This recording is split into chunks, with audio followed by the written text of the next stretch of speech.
The Fan. Hey, what it do? What up, chat? What up? What up, squad? It's gonna be my new edgy open. What's up, chat? I like that. We're gonna do What's up, chat? We're gonna do a new format, man. I like that a I'm lot. gonna get edgy. Tell you what, I want more of that out of you. Let's go. It's about time. Yeah, We gotta update this program. that's right. What's up, chat? That's what we're doing now. What's up, chat? That's how we're doing it. What should mine be now? I don't know. I mean, I'm the young, cool one. You're just an old fuddy-duddy over there. I know, but I don't want to be. I got. You gotta stay. What do I say? Well, go to Vaughn. Vaughn's the one that's got. He's Vaughn, got his, what do I say? What are your he's got kids his, saying? He's got his finger on the pulse. Let me get back to you on this one. Okay. Let me get back. Run to it you. by the kids. Yeah. Hey, what do you guys say to say hi? You know, put it in the ways and the ways of a committee. Send that The around. ways and means of a committee. Yeah, the ways and means of a committee. Send that around the block a Goes couple to the times. ways and means of a committee. Yeah. Send that around a little bit, and then we'll brainstorm it. You know? Yeah, Yeah. we'll figure it out. Yeah. I mean, if we're gonna be doing more international segments to get our YouTube numbers up, Yeah. then I think we should start using slang that the kids will like to get Well- our child numbers up. Sook's right. They would say chat on YouTube. Yeah. When they're streaming, what's up, Yeah. chat? What's up, Let's chat? go, chat. Well, you were the one that told us about yeah, I it. know. Yeah. So that Sook's Yeah. all over this. Yeah. So that's good. Catch up, Isaac. Well, I'm trying. I just asked. What should I say? I just don't know. I'm not 12. Yeah, to be fair, Rob was probably listening to the Carpenters on his way in, so it's a little, No. I was listening to KMHD, though. Oh, I shouldn't say that. Yeah, I don't think you should say that. You should only be listening to one station and one station only. I got to tell you. You can listen to 5.1 The Fan. or 1080, whatever. Yeah, either one. Yeah, either one. Yeah, I don't really. Boy, I don't like that one bit. I don't like that coming out of you. No cap. I'm not happy about that. Not happy. Nice. No, What's no cap? no lies. Not happy. Why don't you just say no lies? Because Is no cap shorter? it's part of my new edgy bit now. I'm gonna start using. Every day I'm gonna ask Hey. Chat GPT what the new slang is, and I'm gonna start incorporating it. I love it. Yeah, it'll be part of my new edgy format. I'm gonna grow up I'm gonna shave my beard into like that neck beard, for like when you can't grow a real beard, so you just do like the old Kevin Love, like that 90s boy band sort of beard. You're legit turning into that dude, the really buff guy that's really hot. What was that? We were just talking about him. Not me, right? The crazy one that was racist and Oh, definitely not me. Oh, the clavicle guy? clavicle guy. Yeah, you're turning into him. right in front of- clavicular. Clavicular. Clavicular. Now I'm gonna start wearing tank tops, flexing my You're turning my, into him my right collarbone. saying chat and Yeah, no that's how- cap. That's how we're gonna do it, man. I'm going to GPT on this. I gotta get some more jewelry. I'm gonna spice this up a little bit. Bling it up. Yeah, that's how we're gonna do it, man. Start wearing my hat. Can I say backwards. what's popping Yeah, you can say what's popping. instead of what it do? Although that feels a little out of date. That feels. Oh, kinda- that's dated? I feel like what's popping. I don't know, man. Okay. yeah. Feels a little weird. All right. Feels a little weird. Let's see what else is on here. Besties? Bestie. What? Someone on YouTube said, "Say sup, fam, What's up, fan? sup, fam." I got it. Is that good? Yeah, I like that. I could So- see the kids saying that. So you say, what are you saying now? What is it again? Are you even? I don't even What is know it? anymore. How old are you? I'm 30 plus 20. What's up, chat? What's up, chat? And I say, what's up, fam? Yeah. That Part of our- that should get our numbers up. Yeah, I would think so. With the kids, the YouTube, we're gonna get on the TikToks. It's gonna be all the rage. 6, 7. I think that's over now. Oh, is it? Yeah, It's over for the older. Like my oldest, they don't do it anymore as much. But my little one, who's in first grade, Still 6, 7? They 6, 7 all day long. Well, they're behind. They are well, They don't make they the- got to catch up. right. Yeah. They just see what their They're older like- brothers do. Yeah. They're like the Midwest. They follow the trends. They're Kansas. I feel Yeah. like the cool kids though, we're already on to like gesture maxing and stuff. We moved on from 6, 7. We moved on All right. to the clavicle worlds. We're flex maxing. We're Well, gesture maxing. Hey, It's a you whole kids thing. out there, tell your friends. Send a chat to the schools and let them know that tomorrow's open is going to be the bomb. Someone said my 11-year-old comes home from school and says skibbity rizbot. Skibbity Rizbot. Not to be confused with Skibbity Toilet, which is old. I don't know but what's happening, but I kind of like you trying to drop a skibbity robot. Or Sup? excuse me, rizbot. No, mine's Sup Fam. Yeah. And yours is Sup Chicks. Is that what you say? Oh my God. Chat. I can't anymore with you. This is so brain rot. It is. Yeah. It's like I'm dealing with the Carpenters over here. Julie Andrews. Chat. Sup, fam. Okay. He's taking. He has to take I'm taking notes. on a notepad. Yeah, I got to put. Where's your typewriter? I You got was your writing typewriter it. at home. No. It's longhand is better. Bump that out. There's nothing worse than like when we're hanging out at like Christmas or something, and my kids are all together. We only get together like once a year, and when everyone comes together and you do something legitimate that you don't realize, and they just mock you for it, and you're like, oh my god, you can't help it. Yeah, you it's don't, like you don't even know that you're doing because it. this is why every generation has this. You see this all the time with your parents. Yeah. And you've seen it for years, but Yeah. you don't say anything. No. You tell those kids to shut the hell up. You tell them to come see me.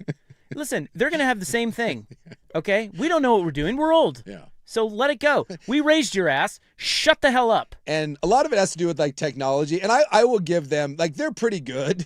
They make fun of me obviously for being old, but sometimes they play pranks, and the worst part is I don't know how to undo it. So I want to say it was like 2 years ago, they changed all the icons on my computer, my home computer, and all the font to like 4 times its normal size. Because I was like, I'm starting to need glasses and I struggled to kind of read stuff. And they went in there and changed it. And I was like, and I couldn't figure out how to undo it. And for like a day, they just sat there and laughed at me as I tried to figure out how to undo it. You know what sort of humiliation it is to pull up like your computer and the Google icon is like the size of an orange? You're like, really, guys? Really? And then they did it on my phone once. They changed all the font on my text messages to basically like the top letter of the eye chart where you're like one word filled up the entire row. I'm like, ha, yes, I'm old. I need bigger text. Couldn't figure out how to undo it. So for like 4 or 5 days, that was just my text until they took mercy on me and changed it back. And I can't even be mad because it's really quite clever. It's good. Yeah, Rob, I think the opening good. you're looking for is "We've only just begun." Sup, fam. Well, that's not going to. I already got the old people. No. The Carpenters fans are already listening. Yeah, I do like that. I kind of like the mix in the old. You I know, need- 'cause no, I need we to don't get want to younger. alienate the old fans. Right. You don't want to go fully young. Well, we're not. We're only saying 2 words, and then we're going right back into our old man ways. We're going to start them at age 8 and groom them. Yeah. Edited. I don't know. I heard it on the radio, so I just think that, look, we can just be our old selves, but if we open with Sup Chat and Sup Fam, I feel like the kids are like, oh, these guys. Like, how long before they tune out? guys- Probably 10 seconds, but these guys are cool. The only real things I've taken from my 11-year-old son is he says things are buns or cheeks when they're really bad. Cheeks. Yeah. Cheeks, and That's cheeks. I think and I think that's great. So that one is great. I'll say that's cheeks. Yeah, because I'll say stuff is ass, so it's the same. It's the same thing, but it's a little different. It's got a little better. It's a clever. It's more. It's just it's a funner way to say that. By the way, didn't you like Cheeks. the big font? No, they didn't make it big. Like they They made it like a letter per. ridiculously big. Well, It's There's quite some bad. advantages. Yeah, My wife has that on her phone. She got the big ones. Yeah, the kids make fun of I her. bet she does. My the greatness that is Liquor Rick, who I talk about, dear friend of mine, who Liquor Rick's north of 70. Whenever I see his phone, his texts are really like that. It becomes it's the stuff of legend. And I constantly take screenshots of him looking at his phone because it's so bad. And then I realize that I shouldn't make fun of him because that's what my kids are doing to me. You shouldn't have to have, if your text needs to be that big, wear glasses. If it ever gets to that point, I will get readers. You're mudded. My kids, yes, my kids mogged me. You know what that apparently. means, mudded? What is No. mudded? We're ignoring you. You're mudded. No one is listening to you. You've been mudded. Fam. You've been mudded, squad. Chat. God, we're hip. Yeah. Here's what I'd like to tell the kids. Yeah. Talk to us. Well, they Message to the kids. They often have the I'm including myself in that because I'm younger than Rob, so Yeah, part of that young generation. exactly. Rob doesn't get my generation. You know. I usually feel old in this business around you guys. Pretty young. Yeah, that's all right. Yeah. Who's that kid in there nodding his head? It's I don't think you ever met him. I think his Oh name's no, we met. Yeah, his name's yeah, Brandon. Brandon. Yeah. Yes. You never met that guy. That's BYU He's Brandon my or favorite- the other Brandon that we're not allowed to say what he is. But He's that's- my favorite that's black Brandon. Mormon. Yeah. I love that guy. Yeah. I think there's like 4 of them. So, Yeah. you know. Seems like a nice kid. He's doing our show tomorrow. He's going to be introduced to the people tomorrow. I think he's working. I'm guessing this is the learning game, learning from the greatness that I is see. Stephen Vaughn. Yeah, so if he messes up, it's my fault, but I'm going to blame Casey, who then will blame Swag. So technically it's Swag's fault if usually Brandon is. messes up. It's usually Swag's fault. Yeah. But what I would like to say to the kids is, there's always this expectation, like, because we'll do a million things that make them roll their eyes and be like, oh, God, boomer, whatever. It's because there's too many things for us to keep up on. Yeah. Like, if it were one or two things, we could correct it and be cool.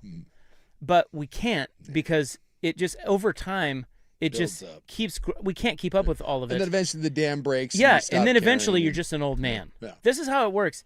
So we try. Yeah. It's just that it's impossible. So maybe have a little grace with your boomers. Okay, Brandon? Let's go, Brandon. And then eventually you end up buying your shoes at Costco, and then it's over at that Well, point. whatever. Let some old man buy his shoes at Costco. Exactly. This is what I'm saying. It's great value. Just, respect. Nah.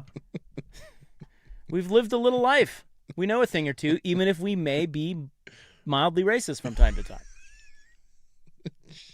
What? Just never ask your grandparents to ever comment on anything socially or politically. But you really know, you say Don't do grandparents, that. you understand that your kids Yeah. think this about you. Oh, 100%. Because of some things that you've said. Oh, yeah. And you can't, No. like, there's so many of it, like, you can't, it's just the way, it's just ingrained. And it's not if that we're you're playing racist. Trivial Pursuit, it was the bastard brown section that no one wants. God, It's not good. it's not that you're racist. It's just that you say things that the youngs have tossed out of vernacular. That's why I call You my know what I mean? mom adorably racist. Doesn't mean to be. Right. Just kind of ends up being that way. It's just true of every generation. Yes, you can't help it. And we can't help it. No. Societal norms push you further and further, and it's a good thing, right? It is a good thing. It's a good thing. But like, this is my whole Yeah, you point, get is caught- we can't keep up on all of them. You get caught. Like, in the I jet don't wash. know if it's okay to say X, Y, and Z. Yeah. So I'm just going to say it because I'm old.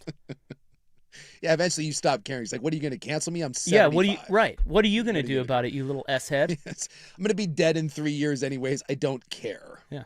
All right. And I'll tell you what, there Good is segment. an element to when you get old enough to win the gold medal in the I don't give an F Olympics. That is a beautiful moment. It really is. Well, I got to tell you, You're getting there. I'm on the medal stand. Yeah. I'm at that place. I don't see- care. I Did you see just it. wink at me? I don't care. You know what I'm saying? No cap. You muddled. Mm-hmm. Wait, muddied. You sold that segment. Yeah, we did. So, kids, tune in tomorrow. Big open. Big open. It's going to be hip. Well, we got Brandon. He's a young. How old's Brandon in Yeah, there? exactly. How old's BYU Brandon? 35. Oh, he's not as young as He looks as, a little as younger. I thought. Yeah. it's that clean living. Yeah. You know. AKA Rob's favorite black Mormon. That's Yeah. Number And one- I know 3. number one. You know 3? Yeah. I don't know 3.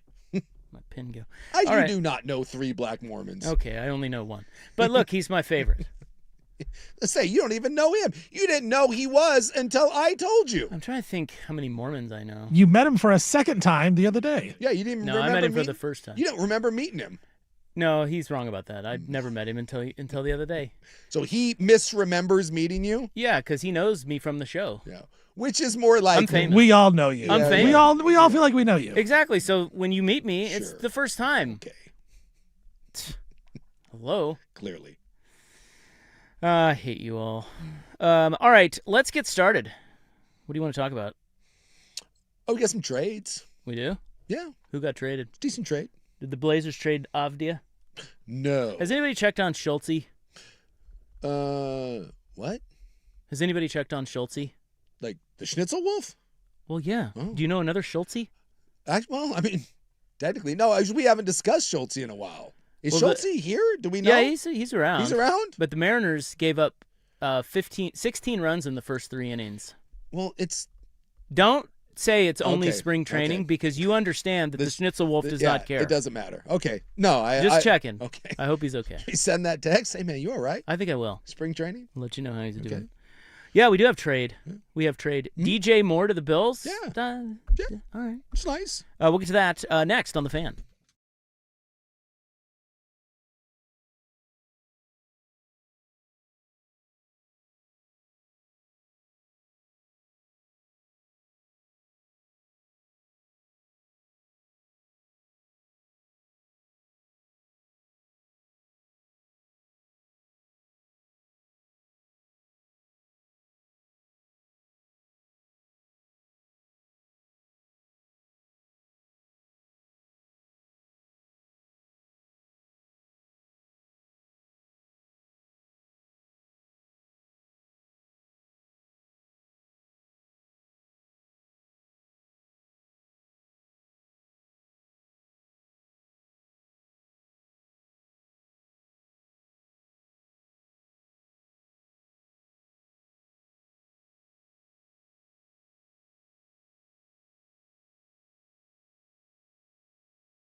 980 AM. Okay, we do have NFL trade talk here. It appears that the Bills have gotten Josh Allen some help. Finally. Yeah. You'd think they could just draft one like everyone else does, but Well, they've tried, haven't they? yeah, some teams just can't draft wide receivers. New England struggled with this, and as good as Buffalo has been in assembling the team, and the last 5-6 years, their roster is as good as most people in the NFL. The one thing they haven't been able to do is just draft a number one receiver. And so I think this is it's a little risky move. I don't know if this is a true number one, but I at least applaud the effort. Yeah, I guess that'd be my thing with this. So they got DJ Moore from the Bears. Yeah. And while good and better than what they had, Yeah. I feel like maybe we're overvaluing this a little bit. I think so. I mean, it might depend on who's on the other side. Well, the question becomes, DJ Moore is still on the right side of 30. That tends to be kind of the cliff, so he's not there yet. But the numbers are somewhat problematic in that, he went from his first year in Chicago, 96 catches, 1,300 yards, to 98 grabs, 966 yards, to now 50 catches, 682. So the question becomes, is that just they drafted other guys and there's more weapons and you were breaking in a young quarterback, or was it a system fit, or are we just seeing a kind of a decline in DJ Moore? So if you get 2023 DJ Moore, then the price tag isn't that bad for the Bills and you truly have a number one. If it's more like 2025 DJ Moore and he's getting to that age 30, then you've done what you've been doing, which is just kind of plug a hole with a patchwork piece. But when you haven't been able to draft one, I understand why you go out and get a guy that's at least proven for a good chunk. I mean, he's had 5 really productive years at least in the NFL. I get why you would rather do that than roll the dice on a guy in the draft where you haven't proven that you can get anybody. So they have Shakir out there. Yeah. Who's He's pretty good. He's their number one. They have Coleman. Who's just been Keon Coleman. It's just been bad. They have Brandon Cooks. Yeah. And they have Gabe Davis. Yeah. So it's not great. It's terrible. Yes. It's just and Joshua Palmer. It's just not good. He's the old Charger. It's just not good in any way. And none of that's good. No, and the Keon Coleman, I gotta look at that draft, but I remember because it was a good draft for receivers. This is the difference between winning a Super Bowl, and it's not the only reason, but when you look at their inability to find a receiver and like you take a swing on Keon Coleman and it doesn't work. That's swing, spelled SWINJ. If that hits and you do have a number one guy out there, as close as Buffalo has been, that's the sort of thing that can turn. Like look at Seattle. Look at the number of hits that Seattle had in the draft. Right? That's the difference when you get to that upper echelon. The difference between Super Bowl and not, a lot of times, is do 1 or 2 of those draft picks work out, and Buffalo just hasn't been able to make it happen. Yeah, they hired Joe Brady, right? Is that their new coach? Yes. Who, he's an offensive-minded guy. Yeah. I mean, he was running their offense. I think I'm going to fade Buffalo this year. I mean, I don't know. I don't have much faith in them. Yeah. I really feel like when Josh Allen was standing at the podium crying after the Denver game, I feel like that broke them. Certainly didn't feel good. Because he's had some tough defeats, namely the Chiefs overtime game. Yes. But he's never reacted like that. Like he knew that was their chance. Yep. And now I feel like they overreacted to that and threw the baby out with the bathwater, and they're basically just grasping at straws now. That's how it seems to me. Which probably means the Bills will win the Super Bowl. But I don't see it. They have Josh Allen, and they're fine. Well, like even a guy like Ladd McConkey went the pick after Coleman did. And Ladd McConkey is not the end all the be all, but having Ladd McConkey on your team is a lot better than having Keon Coleman. I mean, it's just, and that hurts, misses like that. And you can find production at that position, and they've been okay at finding those kind of middle of the road guys and plug and play, but it's just Josh Allen has never had a consistent guy outside of Stephon Diggs. And we know that, Diggs, who, by the way, had a nice productive year in New England, did you see that they let him go? Yeah, I thought, didn't he flame out in Buffalo, so they probably wouldn't bring him back, right? Yeah.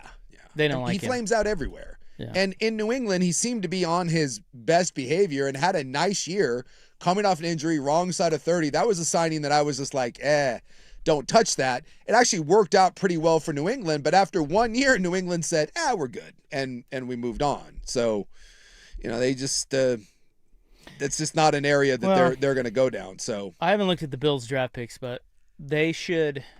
I don't know. I'd rather not sign an old guy like that. Yeah. Especially those guys that have been around a while that experience any level of success, like Diggs. Yeah. They're just a pain in the ass. A lot of times, yes. They think way too much of themselves. Yeah. So I would rather just use a pick on another outside threat. Yeah. Or maybe who's their tight end? Well, they got a couple tight ends that they have, and that's really what their offense has become, because they don't really have. Dawson Knox. Yeah, because they have Kincaid too. Because they don't really have so they wide don't need receivers. They don't need to draft a tight end. I would use a pick on a cheap rookie on the outside to go with Moore. Yeah. And see what you could find. Yeah, because Shakur is still a nice player, and so now it's you got to go out and. I don't know if you say that DJ Moore just solves all your problems. So my guess is somewhere in the draft, you're going to take another one, but you can find receivers and running backs you can find in the second and third and fourth round. And you just got to find one of those difference makers on the outside. And if you do, I think all of a sudden that changes the Bills offense, because last year they went into more of that 12-13 personnel because they went heavy tight end, right? Multiple O-linemen. Sometimes they would go with a 6 O-lineman. 2 tight ends, ran the ball a lot, play action stuff, and some of that was obviously by design, and some of it was simply because they didn't have guys on the outside that could do anything. So at least now you do have a guy on the outside in DJ Moore and Shakur that if you do decide to go 12 or 13 personnel, you do have a guy on the outside that should give defenses pause. You should have a guy that if you're going to leave him one-on-one on the outside, should be able to truly win those one-on-one matchups. They get their new stadium this year, don't they? The Bills. Yeah, I do think it opens up. All right. Yeah, see, big vibe changes up there. Fading them. I'm fading them out. I'm done fading the Bills. I know it hasn't. You're done fading them? Yeah, because or you're done betting on them. No. Done fading them because every year people write off the Bills. Yeah, rightly so. Well, I don't think rightly so, because every year the Bills are in the mix. Now they haven't gotten over the hump yet. No, in the mix. No, I don't think people write them off in terms of like not being in the mix. Everybody, like every year they're like talked about for the Super Bowl because they have Josh Allen, and then they fall short of the Super Bowl. That's what I'm talking about. I'm not talking about like winning 8 games. I'm just saying they're not going to do it. The Ravens are the same way. The Ravens, it's just like I'm done trusting them. And both have decided to really go with radical shifts this year and got rid of coaching staffs. I'll tell you what, though, they're going to win the division next year. I'll take Baltimore over Buffalo any day, though. New England Patriots will not win the division next year. It'll be the Bills. All right. The Patriots are a little bit of fool's gold. Sports. Coming up next, we've got I have to tell you about a pimp. Yeah, this is an interesting story. And it's not me. You coach in basketball too? No, I can't coach basketball. I mean, I could. Yeah, why not? Don't you think, Steven? Pretty good basketball coach? Yeah, I've heard great things. Yeah. I have a good rep in that world. You're an X's-and-O's guy. They don't pay enough. No, this guy's a pimp, and he's a basketball coach. Very interesting story. Next on The Fan, here's Steven. Now, from the George McCoy and Warren Allen Sports Desk, a Sports Center update on the Fan Sports Network, 105.1 FM and 1080 AM. First on The Fan, the Buffalo Bills, as the guys are talking about, they have added a weapon for Josh Allen. They are acquiring Bears wide receiver DJ Moore in a trade. In exchange, the Bills will be giving up a 2nd and a 5th round pick in 2026 back to the Bears. Moore's going to turn 29 in May. He had 50 catches for Chicago a season ago. Former Packers president Bob Harlan passed away today at the age of 89. Harlan's the only person in NFL history to hire 2 different GMs that won Super Bowls with entirely different rosters than Ron Wolf and Ted Thompson. Tough loss for the Packer family. The Seahawks, they have reached an agreement with inside linebacker Drake Thomas on a 2-year, $8 million deal. The 26-year-old had 96 tackles a season ago for the Super Bowl champs. Big news for the Celtics as their forward Jason Tatum is expected to make his season debut tomorrow against the Dallas Mavericks. His return comes less than 10 months after tearing his right Achilles tendon. Celtics have been great without him as they're second in the Eastern Conference, but adding Tatum for a playoff push could be big. Washington Wizards forward Anthony Davis, he's been out with ligament damage in his left hand. He will be reevaluated again in 2 weeks. Trailblazers won on the road last night and beat the Memphis Grizzlies. Drew Holiday, 35 points, 11 assists. Big night for him. And outfielder Andrew McCutchen, the former Pirate great, decided a minor league deal with the Texas Rangers. For more sports scores and stories in 30 minutes, I'm Stephen Vaughn from the George Okoye Warren Allen Sports Desk. Hurt and missing work. Insurance companies acting like jerks. Don't call your mom. Call George Okoye at WarrenAllen.com.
Well, heads are rolling at Cal State Bakersfield. All hell's broken loose out there. All hell has broken loose. Real quick, I wanted to double check, and since Josh Allen was drafted by the Bills, they have drafted one receiver in the first 3 rounds. And who's that? And that was Keon Coleman. Oh, yeah, that's the one the owner threw under the bus. Yes. This past year. Who's been a terrible bust. I'm sorry, it's borderline malpractice to have a quarterback like that and be so close. And in a league full of, it might be the easiest position in all of football to find productive players, and you have drafted one in the first 3 rounds. And the one that you did decide on has been an objective bust. Here's what I don't get about these teams like the Bills that are in a championship window with a Hall of Fame level quarterback. Yes. What I don't understand is, because we went through the free agent spending chart. Yeah. And pretty much all of the lowest free agent spenders are the good franchises like the Bills. Yeah. Eagles, Chiefs were down there. All because you re-sign your own players. Ravens. And some of that is they just draft well, so they don't need free agents. Yeah. But we were talking about the author who was making the claim of that article. He was making the claim that there is an argument to be made that teams like the Bills and the Ravens should actually spend more in free agency because they're so close. Yeah. They have 1 or 2 holes. They're so afraid to fill them. This is a prime example of that. It's like, it's one thing to only have drafted one receiver in, what'd you say? First 3 rounds. But for how long? How many years? Since 6 years since Josh Allen? Allen? Since Josh Allen came on board. That's one thing. It's another to be really good, have 12 wins. Yeah. Here comes the deadline. Yeah. And you still don't address it. Or then you don't go into free agency, go into free agency and you're like, nope, we can't sign a 1-year, $7 million deal with a guy we think could be pretty. You know what I mean? Like, what are you doing, Bills? So that's why I say, like, the DJ Moore one, I don't know if it addresses it, but I at least appreciate that it appears to be trying. Like, they're trying to say, like, okay, we love these big, heavy packages with tight ends and O-linemen and running the ball, but occasionally in the NFL, you do have to throw the ball more than 8 yards downfield, and we have a guy that throws the ball better than anyone in the NFL. Maybe we should get him somebody. I appreciate that at least there's the effort in but doing how do you that. explain the last 5 years? Don't let him off the hook. It doesn't. Like with the Ravens did this for a long time, but at least they went out and got Zay Flowers. Like they found someone in the draft and were like, okay, we're gonna get Zay Flowers. So there's just I just think sometimes with teams, like there's certain positions they just have blind spots, and they think that because of everything else they do in the structure of it, you can fill that blind spot. And I'm with you. I don't get, if you know that's your weakness. Like when New England couldn't find receivers, they go get Randy Moss. Like the Rams. The Rams are like, hey, we're this close and we have really bad corners. So why don't we just go say F some draft picks and go get a 25-year-old all-pro corner in McDuffie? I want the Bills to have the balls to do the Rams and say, hey, we'll worry about draft picks 3 or 4 years down the road. Let's go get one of the best young players at his position. It seems like in the NFL lately, if you have a really good quarterback, these GMs are leaning so heavy into it that they can just make up for any other loss. Yes. So like the Bills are like, Josh Allen's so good, we don't need elite guys. Well, it's true, but you also need some guys that know what they're doing. I think DJ Moore is a competent wide receiver. I think the Patriots doing that, honestly, was like, I think that allowed teams to do that. Well, New England did it.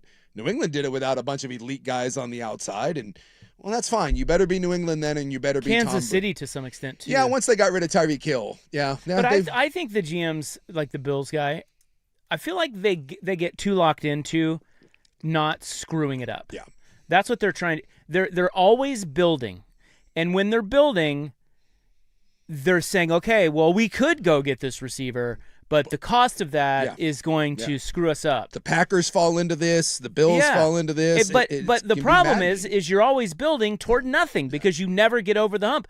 This is why you brought up the Rams. Dude. I love it. I get why people would – actually, I kind of don't get why people would try to copy the Patriots because the Patriots had one of the best coaches ever paired with one of the best quarterbacks ever. Yeah. If you do not have that, which Kansas City could argue they – have something like that. Yeah. Nobody else has that. Well, then why are you mimicking them? The team you should mimic, that's had the most success in recent years is the Rams. Or the Eagles. Well, And yeah, they're the same thing. But how? Well, yeah, I guess They so. do the same thing. I guess so. It's just that they went all in. Yeah. They pushed all their. They stopped saying, "Oh, we're building. We can't screw up the build." No, they just every year retool to push their chips into the middle, and they're slightly better for it. And the Rams have won a little bit. If you look at the Rams and Bills record over the last handful of years, I'm guessing it's pretty similar. Yeah. But guess what the Rams have that the Bills don't? Super Bowl. Exactly. And why? Because they actually tried to make those last handful of moves and fill those holes that would put them over the top. And if I'm Josh Allen, I think it would drive me crazy that my organization doesn't operate the way the Rams and like the Eagles. The Eagles have like Devontae Smith, and they're like, yeah, we've got a number one receiver. You know what else we'd like? A.J. Brown. Hey, we have 2 great receivers. You know what else we'd like? Go get me Saquon Barkley. We have a really, really elite defense. What, Jalen Phillips is available for? Yeah, let's go get him too. They're constantly adding because they know they're in a window. Well, and they also know there's injuries and attrition. And they should have won 2 Super Bowls, but they won 1. And they did it with a much less, like a lesser quarterback to like a 10 magnitude than what Buffalo has. And to me, if I was Josh Allen, it would drive me crazy to see the Rams in Philadelphia operate the way they do, I feel like you're constantly be given new tools. And as you said, in Buffalo and to some extent Baltimore, it's like, and Green Bay, steady Eddie, we can't upset the cart, and you're building to be good for a long time as opposed to trying to be great for 1 or 2 years. And it's okay every now and then to just be great for 2 years. And if you have to lick some wounds, that's what Kansas City's doing. That's what Kansas City's doing. They're licking their wounds. And then they'll go back. They probably could have treated it a little bit more conservatively over the last handful of years. Yeah. Because they had Mahomes and Reed. Yeah. And maybe won one less Super Bowl or something. I don't know. Yeah. Maybe they wouldn't. Maybe they would still have won. You can't predict that. I'm just saying they would maybe be in a better spot now. Yeah. But they don't care. Yeah. Why? Because they have rings. Buffalo. Yeah. God. 3 of them. Okay, now we got to get to pimp news. Now I want to talk about pimps. You are trying to divert from pimp news. This is a big story. Big old pimp hand. And the only reason it's not bigger is that it was at Cal State Bakersfield, so no one really cares. Yeah, if this was at Louisville or Duke. Oh, my God, yes. Yeah. If this was under Coach K. Well, maybe Coach Pitino. You know. Coach Pitino? Well, I mean, he did have. Who's the shadiest, who's like the slimiest coach left? Calipari, right? Well, Pitino's still around, too. I mean, they're both there. Yeah, Calipari's a little more Rick Pitino Who's slimier, Pitino or Calipari? It feels like Calipari, but Rick Pitino was running a brothel for recruits and 7 seconds on an Italian table. He didn't know anything about that. Calipari seems slimier. Pitino seems like he just doesn't care and he's going to break the rules. Rick Pitino had an assistant coach running a mother-daughter prostitution duo for his recruits. I mean, come on. That's not slimy, though. Is it? What? Slimy, I feel like, is like a used car salesman type of guy. That's Calipari. Yeah, you're saying Patino's a little more polished. He's got a little more class. It's the white vampire suit, huh? It gives you a little. It's more mob. It is more interesting. The mob. Calipari's a little more slimy, but Patino is worse. Yeah, Pitino is mob boss, and so there's an elegance to it, whereas, Calipari does seem that's what I was trying to say. Yeah, Pitino is going to end up like ruining your life and sleeping with your wife and then stealing all your money, foreclosing on your house. Calipari is just going to sell you like a lemon of a car. He's going to give you a pocket full of cash. Yeah, there's something weird going on there. Pitino's going to give you hookers. Calipari's going to give you cash. I like where we're going. You're going to love Patino. Yeah. You're going to love him. You get in the room with him, he'll win you over. Yeah.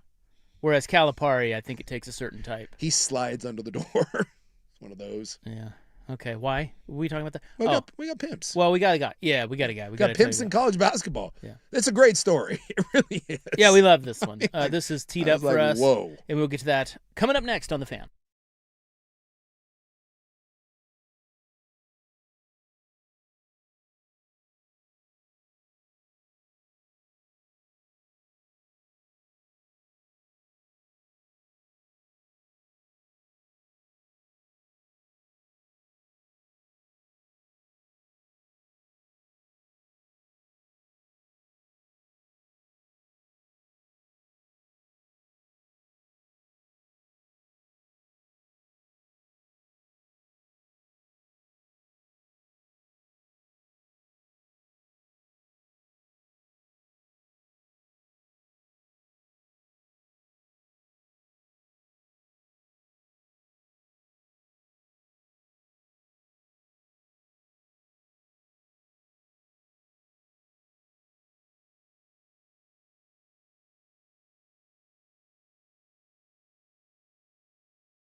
This is my favorite one to add you to. Had a nice beat to it. Who knew you were in the Who? I'm a man of many talents. I hang out with Pete Townsend every now and then, Eddie Vedder. What if Pete Townsend called you and said, "Hey, we want you to come on tour with us," and just stand at a mic and go, As long as I don't go anywhere near his computer, I think I'd be fine. he's erased all that stuff. Don't you worry. Eddie Vedder claims Pete Townsend saved him from retirement. Eddie Oh, Vedder, Eddie Vedder was going to quit back in the day. Oh, Yeah, he was struggling with the whole fame thing, and Pete Townsend, who's like his hero, kind of helped him deal with the fame thing. And do you want to cry? do I want to cry? Yeah. I don't mind a good cry, but Okay. all right. There is a documentary on, I want to say, I can never remember where I watched these. Mhm. I think it was Prime.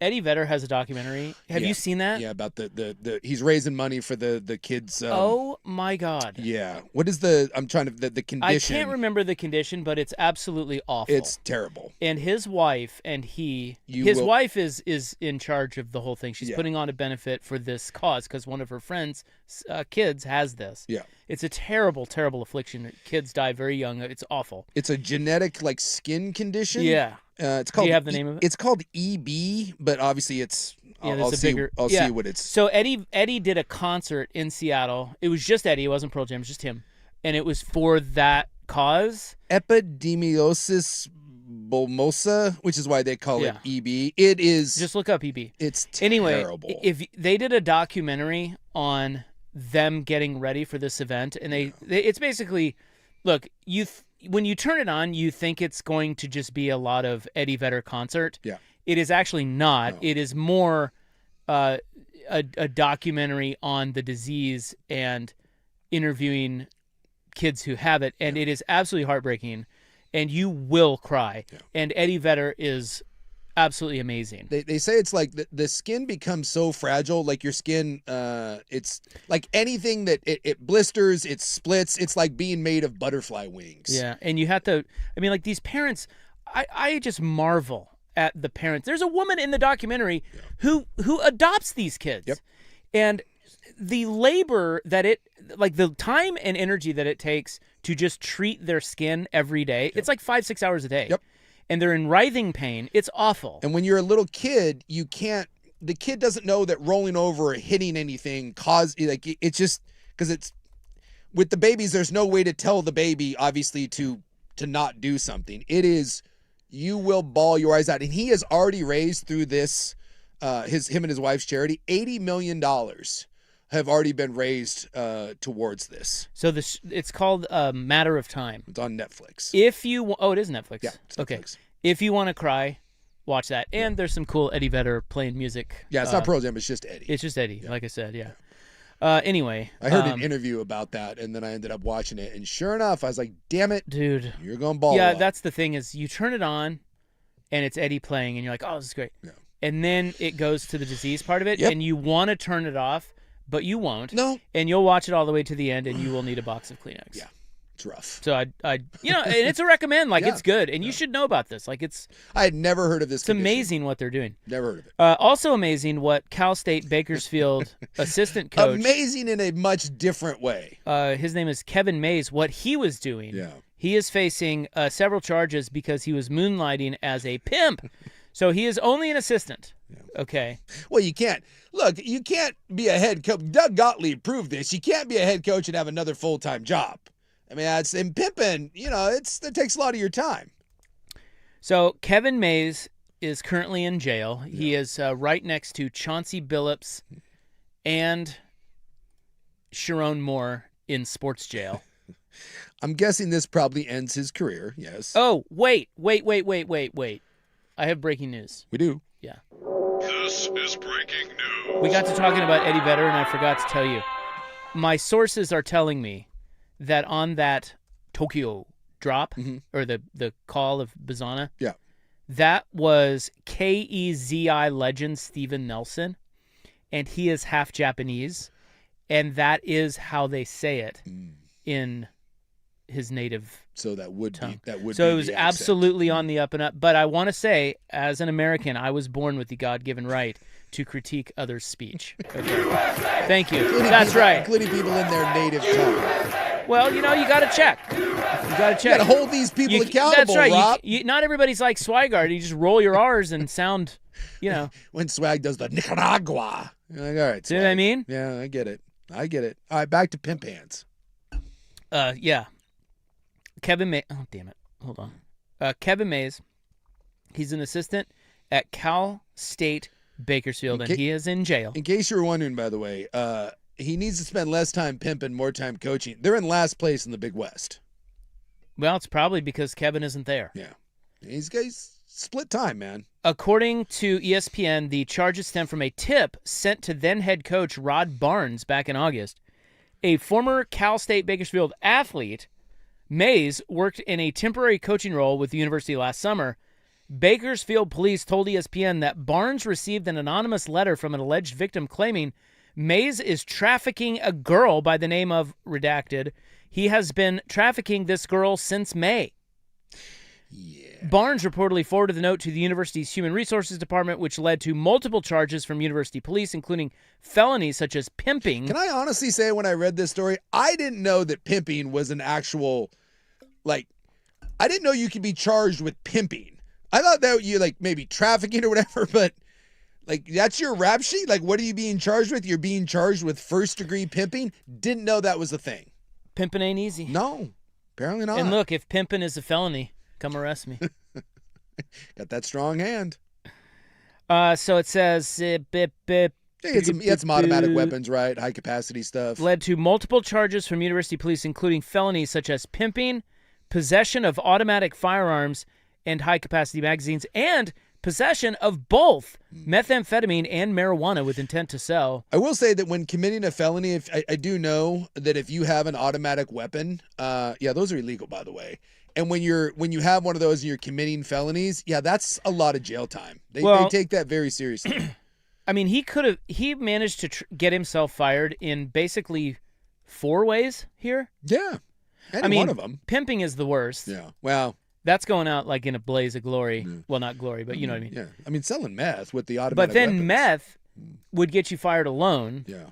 And then automatic weapons would probably get you fired on its own. And what was the other one? We're selling meth and weed. Oh, yeah, the weed. Well, So he's selling meth, selling weed. If you got a little weed as an assistant coach right now. No, you're probably fine. Yeah, I don't know. That's not if your team's in last place, though. That's true. Yeah, you got to be good. You better be good. Yeah. You better be Rick Pitino. Now, I will tell you that I hate to be the bearer of bad news here to the pimp story. The main crime here, because I want to double check, the automatic firearm one, that's getting him in more problems. So if you get caught with an automatic firearm, you can get 10 years in prison for that. But if it is connected to another felony, such as drug trafficking, which it would be here, that is a mandatory 30-year sentence.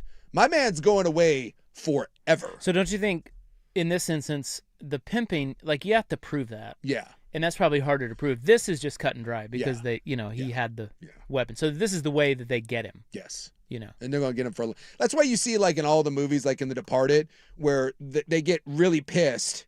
They're in the middle of a drug deal, and Jack Nicholson's character is like, "Hey, dumbass, this is why you don't bring automatic weapons. It's one thing if we get caught selling drugs, but if you get caught selling drugs and you bring automatic weapons, we go to jail forever." Bye, bitch. Which does kind of seem like a weird, of all the things you can do to get locked up for life, it's hey, we don't like you pimping and we don't like you selling meth, but you bring an automatic firearm here, you son of a bitch. Come on, dude. Putting you away forever.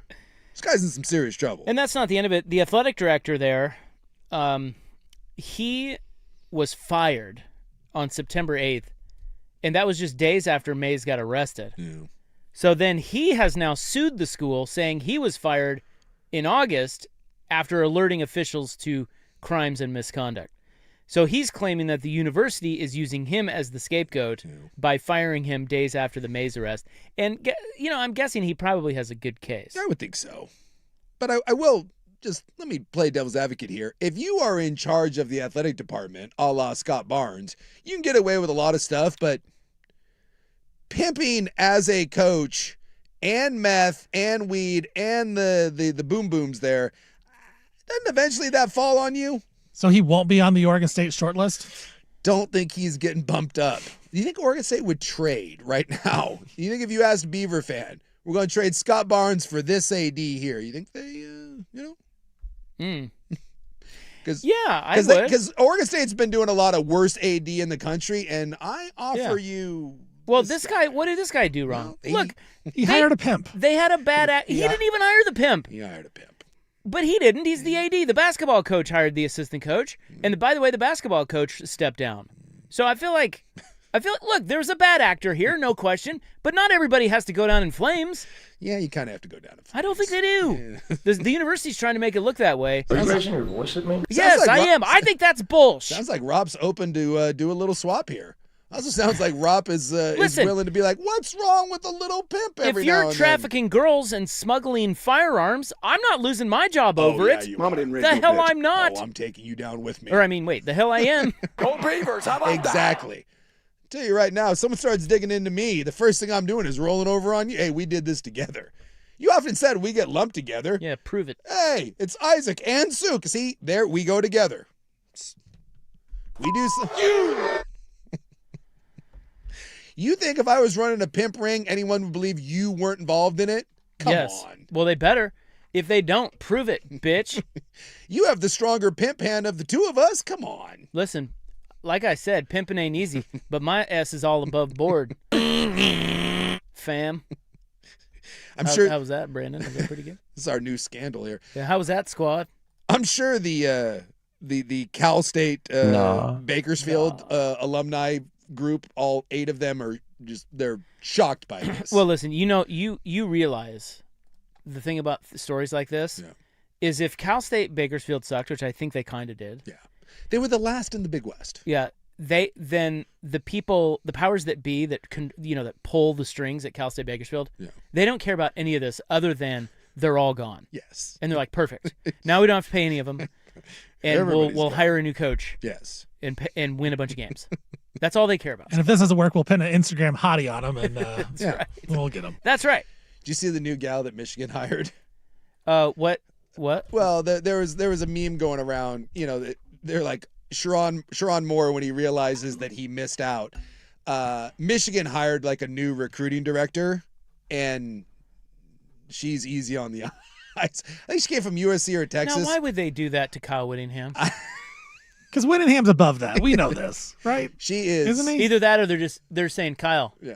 mind your P's and Mind Q's. your- Look at our We got our you. new recruiting director. If you lose 5 games, watch out. Just the amount of memes, because there's that great clip of Moore's face when he was crying. I think it was after the Jim Harbaugh thing where he's crying. He looks so, and it's like, and the headline is Sharon Moore, and he realizes he was fired 6 months too soon. And then they show the photo of the very classy, I'm sure very qualified, but also very attractive new head of recruiting at Michigan. So The newest round 1 mock in the NFL is out, and we'll get to that next on The Fan.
Now, from the George McCoy and Warren Allen Sports Desk, a Sports Center update on the Fan Sports Network, 105.1 FM and 1080 AM.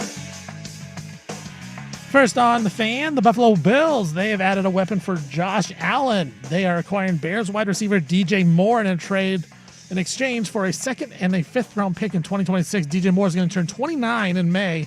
He did have 50 catches for the Bears a season ago. Former Packers president Bob Harlan unfortunately passed away today at the age of 89. Harlan is the only person in NFL history to hire two different general managers that won Super Bowls with entirely different rosters in Ron Wolf and Ted Thompson. Seahawks, they have reached an agreement with inside linebacker Drake Thomas on a 2-year, $8 million contract. The 26-year-old had 96 tackles last year for the Super Bowl champs. Celtics forward Jason Tatum is expected to make his season debut tomorrow against the Dallas Mavericks. His return comes less than 10 months after tearing his right Achilles tendon in the playoffs. The Celtics have actually been good without Tatum, second place in the Eastern Conference, but will bolster going into the playoffs. Washington Wizards' new forward, Anthony Davis, he's been out with a ligament damage in his left hand. He'll be reevaluated again in 2 weeks. Still has not played for the Wizards yet. Blazers win in Memphis last night. Drew Holiday led the way, 35 points and 11 assists for your Trail Blazers. And outfielder Andrew McCutchen, he is signing a minor league deal with the Texas Rangers. For more sports scores and stories in 30 minutes, I'm Stephen Vaughn from the George McCoy at Warren Allen Sports Desk. Hurt and missing work? Insurance companies acting like jerks? Don't call your mom. Call George McCoy at warrenallen.com.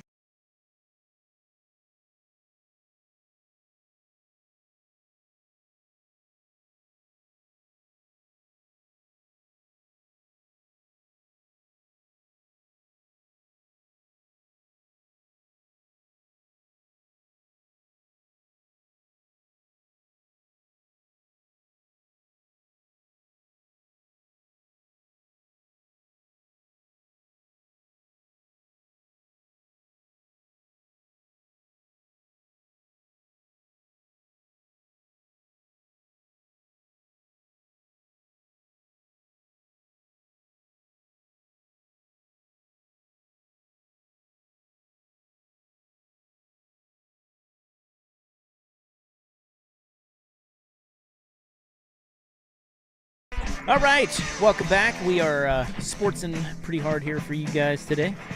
Talking about Michigan's new on-boarder, Skylar Fan, hired by, she was at USC. Did you mention that? Yeah, she was at Texas and then USC. She's made the rounds. She's moving up in the world. Good at her job. Yeah, she's very good. Yeah, I think it's funny that so I was reading her bio. So she's at Michigan. Tinder bio? Whittingham hired her. I was reading her bio. And it was talking about how she helped bring in the #1 recruiting class in 2026 at USC. Yes. I mean, okay. Okay. What? I mean, she's not all women are sluts. Damn it. Wow. Can't believe you. That's terrible. You're being very judgmental right now. I don't appreciate it. Well, I mean. What? What do you mean? I mean, what? I'm trying to put careful. this. Okay, so on a scale of 0 to 100 in percentage. Yeah. What percent role does she play in the #1 recruiting class in 2026? Couldn't even begin to tell you. No idea. She's the director of recruiting strategies, though. She's the one coming up with the strategy to bring the kids in. Everyone keeps hiring her away from the places like other people want her. Well, I mean, if you want to, she knows what the kids want. If you want to make a case for her, I'm guessing that would be a very big deal. Yes. That when kids get on campus, you got to make sure they have a great time. Yes. And certainly Kyle Whittingham doesn't know how to do that. That's why he hired her. I would assume yes. But at the same time, when this NIL, like if you want to say, come on, like, did she really have a hand in the #1 recruiting class, or does she just, when they get on campus, she just makes sure they have fun, and that's, I don't know. I mean, you're paying these kids anyway. It's not like the cornerback is going, USC is going to give me $3 million or whatever, and then he goes to USC and Skylar, turns him off, and then he's gone to another school. You know what I mean? Yeah. She's support staff. Yes. That's the other side of the coin. Every school has a person like this, and their job. Look, money. money is still the end all to be all, right? If you can pay a kid X and someone else is paying him Y and there's a big gap there, he's going to Y. But for the most part, depending on what level of a kid you're talking about, right? So the difference between Oregon, Ohio State, LSU, Texas, Ohio State, that's all somewhat, you're within striking distance, right? Ohio State isn't offering a kid $750,000 and Oregon's offering him $2 million. That's not a thing. One may be offering him 50 grand more, 100 grand more. And then if you go down a level, you're dealing with like, I don't know, a school like, let's say Missouri or, a mid BYU, someone like that. You may be in the recruits they're going after are in a certain range. So it does matter. Relationships matter. Facilities matter. Travel matters. The recruiting trip. And so you're just trying to put your best foot forward. So when those kids go on campus, it is Skylar's job to make sure that the family is taken care of, what kind of experience that kid wants to have. It's her job to know what sort of trip that kid wants to have. There's some kids that probably just want to take a tour of the campus and are pretty kind of wholesome. Maybe a religious kid, and maybe someone else wants to have a little bit more of the college life kind of party atmosphere. She's going to decide what athlete takes around which recruit. I mean, there is something to that. I'm going to give her 30%. That's higher than I went into this segment thinking. Yeah. And I would just say that a lot of times the director of recruiting strategies tends to be an attractive female. That does seem to be a trend in the world of college sports. Use it. Yeah. Flaunt it if you got it. Man, use what you got. Absolutely. And then they set up the interns, and so most schools have a group of young, co-eds, pretty gals. Hey, what do they do? Well, they take the kids around campus. Hmm. Yeah. And that's been going on forever. That was going on when I was getting recruited.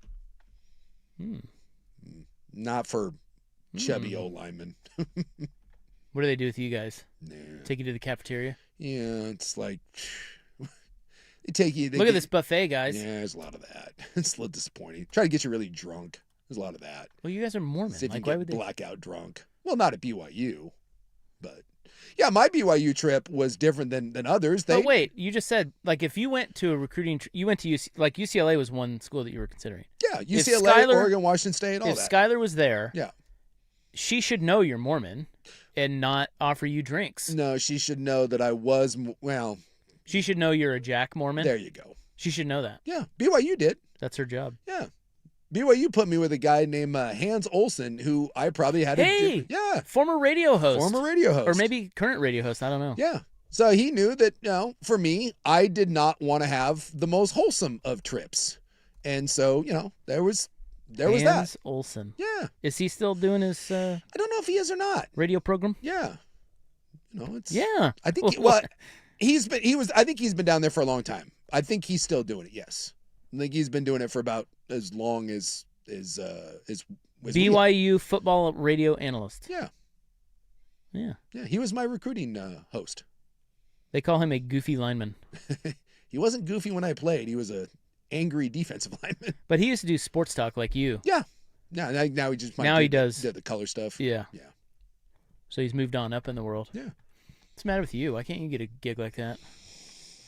I think in order to be the color commentator, they want you to go to that school, hence him being the BYU guy. I'm not sure that Oregon wants a BYU guy being their color analyst. Well, you don't need to be Oregon's.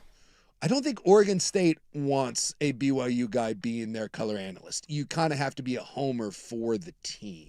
Yeah, and you're not a homer. Now, I don't know if I have that. Rocco! Oh, my Rocco! Oh! Maybe Portland. I would get fired a la Neil You O'Shea could fake style. Could you, I? You could. You just did with Rocco Becht. Boy, I'd struggle with that. All right. Where were we? Oh, I've got the mock draft, the latest mock draft. It's interesting. This one, and it's Ryan Wilson, who's a pretty good draft guy. I don't know. Yeah. Blazers. Lots of mock guys out there. Yeah, do you know Ryan Wilson? I do know. I don't know him personally, but I know of Ryan Wilson.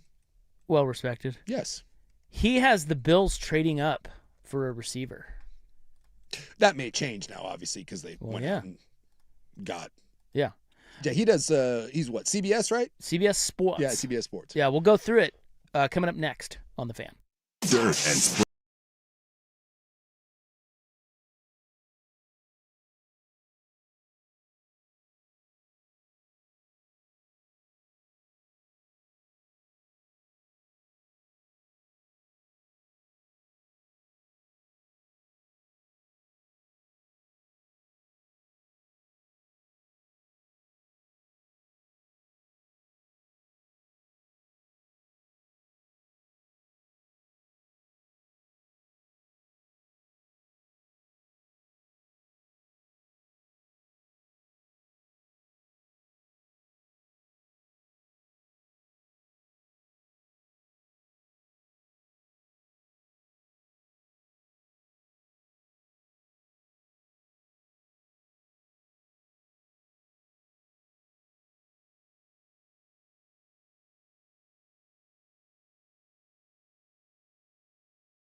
a.m. Yeah, so Ryan Wilson's mock has not been updated since the DJ Moore news. But he had, of course... that just happened today, so... Yeah, he had, of course, Fernando Mendoza going number 1 to the Raiders. Yeah. David Bailey, number 2 to the Jets. I'm guessing that won't change. What do you think? No, I mean I suppose if you like one of the other edge players, but they're gonna take an edge, and David Bailey is probably the best edge without any of the Ruben Bain short arm stuff. So he's the Texas Tech guy. Yeah. And you can't. I don't know. I just feel like he's you can't roll the dice with that pick. Just take David Bailey and improve your defense. So those are the top 2. Then you have the Cardinals. Now what he has is the Bills trading up with the Cardinals to take Carnell Tate, the wide receiver. But obviously now with DJ Moore, that likely won't happen. Yeah, that probably gets blown up. But I've seen more and more that Tate, despite some of the concerns over the 40 and how fast he is, it kind of feels like there's a lot of momentum for Tate being the number 1 receiver off the board. And like the only real players here, like this is going to be a defensive heavy and a lot of offensive linemen. But there's only a handful of people that really don't have a lot of big questions about them. Like every one of these guys, like, whether it's Carnell Tate or any of the old linemen, there's going to be some people that are going to pick that apart. The safest picks are probably going to be your defensive guys. Whether that's David Bailey, Reese, Sonny Styles, all the Ohio State guys, even Caleb Downs, who some people say is the best safety project we've had in years. There's some reports, and who knows, because medical stuff doesn't get out. There's some people that think that NFL teams have flagged him for a degenerative ACL, and that if that is a thing, you could see him slide down the board because there's a lot of safeties in this year's draft. So it could be something that gets a little interesting to see where he could be a slider. Whereas Jeremiah Love, after the combine, the running back out of Notre Dame, a lot of people thought was going to be like a mid-round guy. All of a sudden, I see people saying that Jeremiah Love isn't going to fall past number 8 or 9, maybe 9 to Kansas City. So they've got Styles going 4th to Tennessee. Yeah. Again, don't outthink the room. Yes. Well, and then he checked all the boxes. He might have been the biggest winner at the combine. Then they have Caleb Downs to the Giants at 5. Yeah. And so this is one of those, if Caleb Downs is sitting there after pick 10, realize that it's probably because there's health concerns about that knee. If not, Caleb Downs should be a top 10 pick. Browns go offensive line at 6. The offensive tackle from Miami, Francis Magoa. Maui Noga. Maui, there's no N. Maui Goa. Yeah, but it's still, I think, even Maui though Noga. it's not, I believe there's still an N or a G pronounced in there. Okay. Washington, Arvell Reese, edge rusher, Ohio State. Mm-hmm. And I've actually seen some people think that he could be the number 2 pick to the Giants. Really? Or not to the Giants, but the Jets. Look at the Buckeyes. How did the Ohio State Buckeyes not win another championship? When you look at who that, well, one freshman quarterback, first-year quarterback, if they had had a better seasoned quarterback, and I think maybe some continuity in the offensive play caller, obviously with Chip leaving, that's what held them back. Their defense was fine. Their defense was awesome. Defense was beyond incredible. So I think it was a product of new system, and Julian saying, as good as he was, check down Charlie, he wasn't good enough.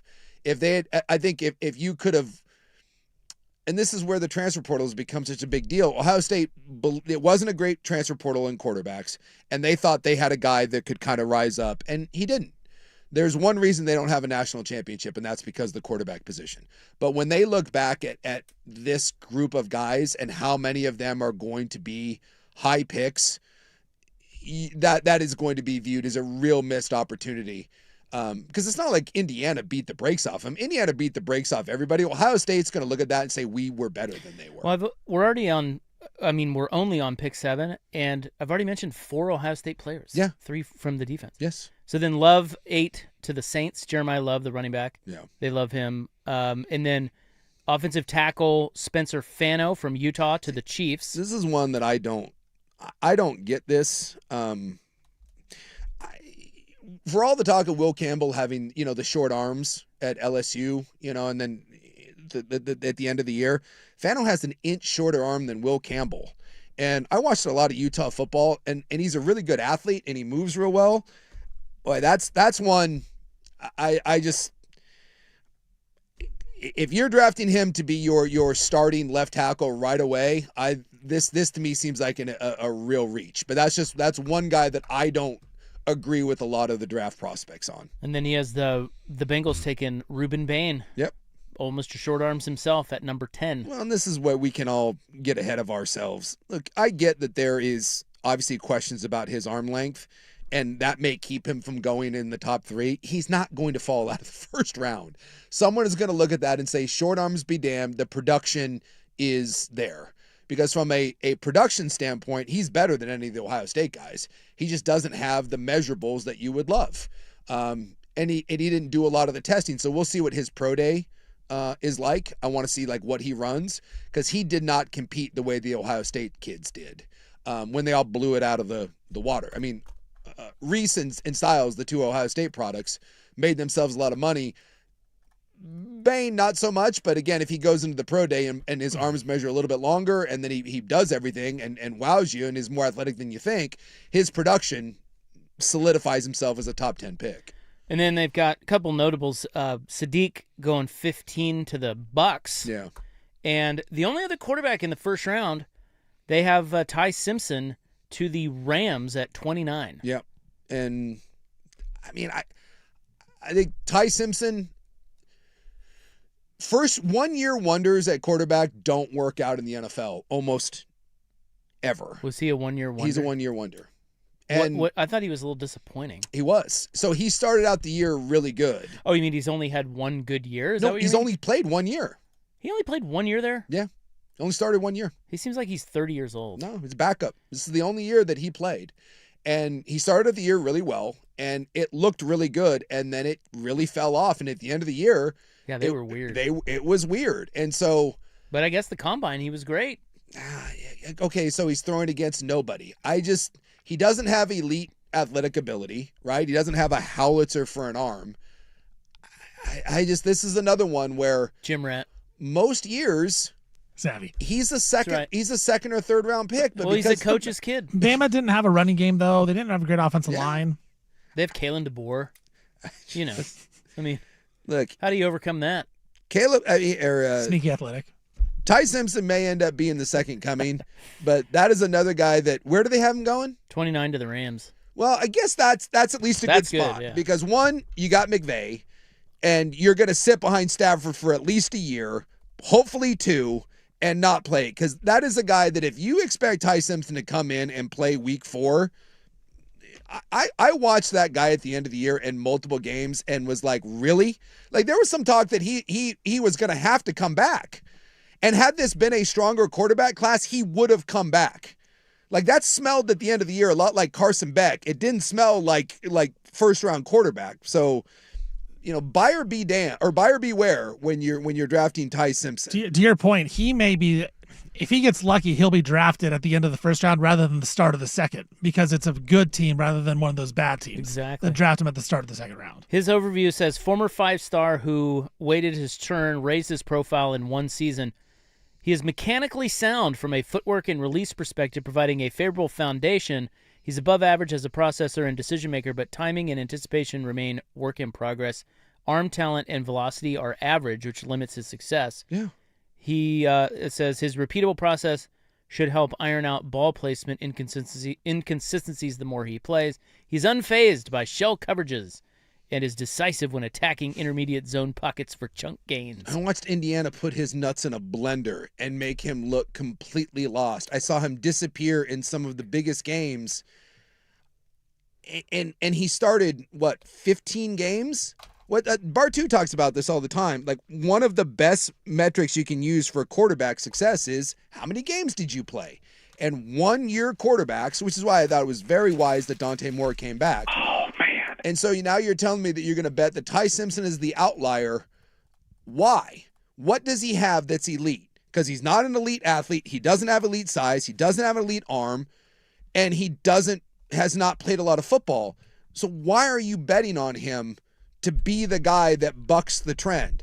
Again, maybe if he sits for 2 or 3 years, and if Sean McVay drafts him or Sean Payton, I get it because those guys are very smart guys. They know what they're doing, but that's a dude that if he ends up in the wrong system and they ask him to play early, good luck. That thing smells like overreach and bust. And he's only a first-round pick because there's not another quarterback to be taken there. But there is that belief that the Rams want to take a quarterback with that second pick because they need an eventual off-ramp for Matthew Stafford. I just think, unfortunately for the Rams, this ended up being a stinky year for... But next year is great, though.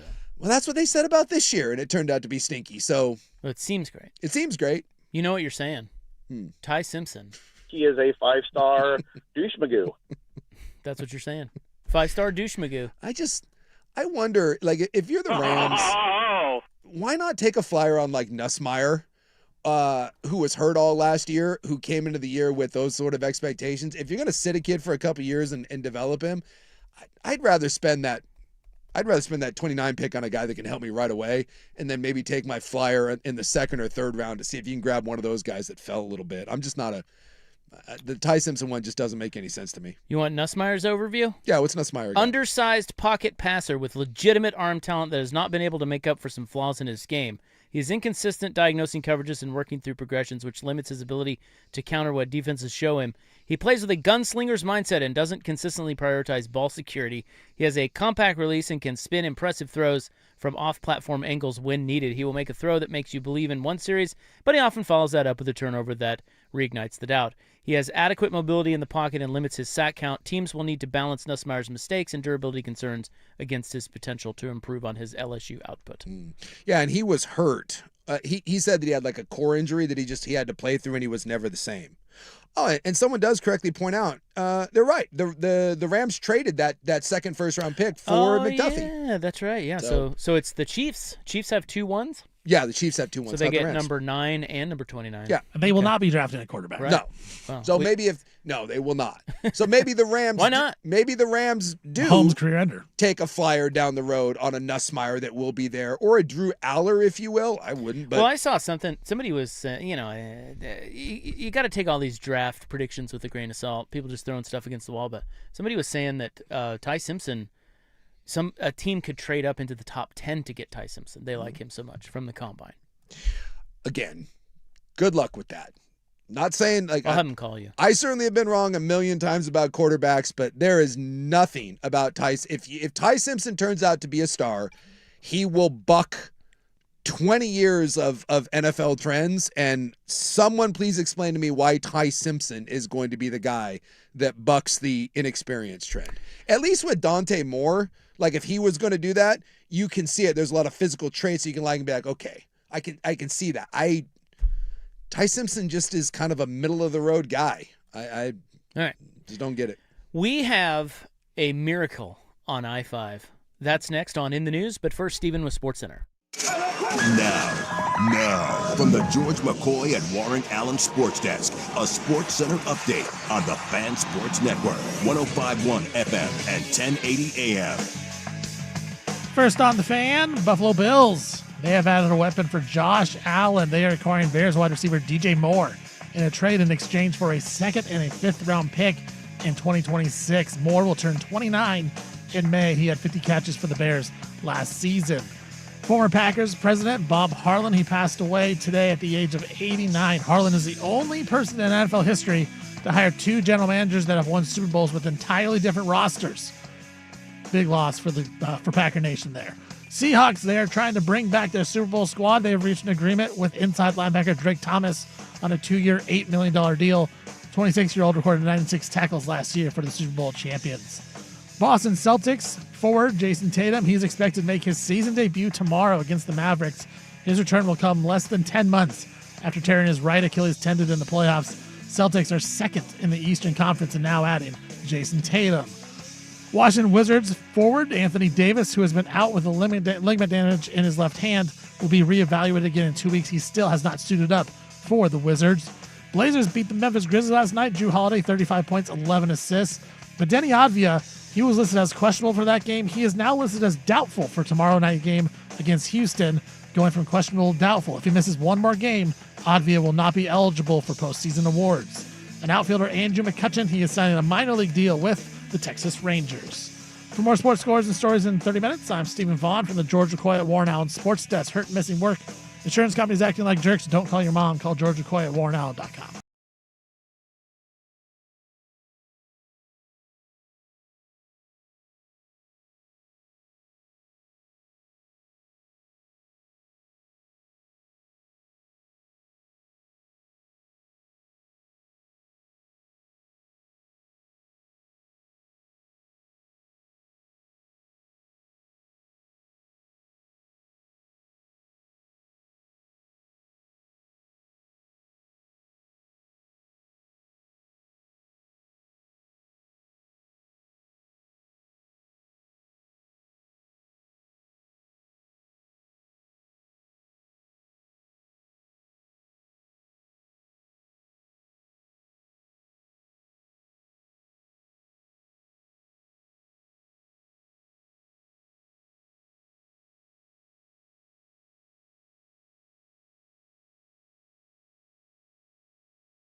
All right, it is March 5th, 2026. It is time now for In the News. I'm your noted newsman. Hello, thank you. It's brought to you by The Advocates, injury attorneys at advocateslaw.com. Thank you so much. Ladies, please. Please. You exhausted already? I am. We just started ITN. I can't have you exhausted. I know. The people need their Miracle on I-5 news. I'm recharging. Okay, I'm back. Thank you, ladies. It's brought to you by... Oh, wait, I already told you that. Today is Cinco de Marzo. Do you know what that is? I have no idea. It means to start drinking to prepare for St. Patrick's Day. Oh. Cinco de Marzo. Okay. Let's Did you know that existed? I did not. I got to tell you, this is one of my favorite days of the year. This is? Cinco de Marzo. Well, I just discovered it, but I'm just saying, this is great. Okay. We need this day. Yeah. It's like, hey, just warning you, St. Patrick's Day is coming up. It's a week away. Start getting some margaritas down your gullet. Margaritas on. Well, St. yeah, Patrick's? Cinco de Oh, that's Marzo, true. and then you switch to the. All right, yeah, switch over. Yeah. Then you switch over to the Tullamore too. I'm inspired. Well, I'm gonna start drinking tonight. Let's go. It is also Multiple Personality Day. Oh, I don't think that should be celebrated, right? That's more of a like an awareness sort of thing, right? Yeah. Is that a real like you see that like portrayed in movies and stuff? Is that a real? That has to be pretty rare, right? What do you mean? Well, you see like It's a thing. you see like in movies where people have like 9 personalities, but I'm guessing that's like the rare of the rare. That's Yeah, not it's a disorder, but I mean, yeah, you don't see it all that often. No, I wouldn't think so. Here is your Miracle on I-5 news. This is unbelievable. Okay. So this happened in Centralia, or around Centralia, I-5 Centralia. A multi-county police chase ended Tuesday morning when a suspect's vehicle crashed while going at speeds of 100 miles per hour. It's terrifying. The car then struck the median, flipped over onto the opposite lane, and skidded several hundred feet into oncoming traffic on its roof. There's exclusive audio of the... You won't get that anywhere else. Okay, so here's the crazy part. Are you ready for this? Doctor. A 14-month-old child who was without car seat inside the fleeing vehicle went uninjured, Oh my God. according to the Washington State Patrol. There is a traffic camera video. You can see the car. You can see the crash. I'm looking at it right here.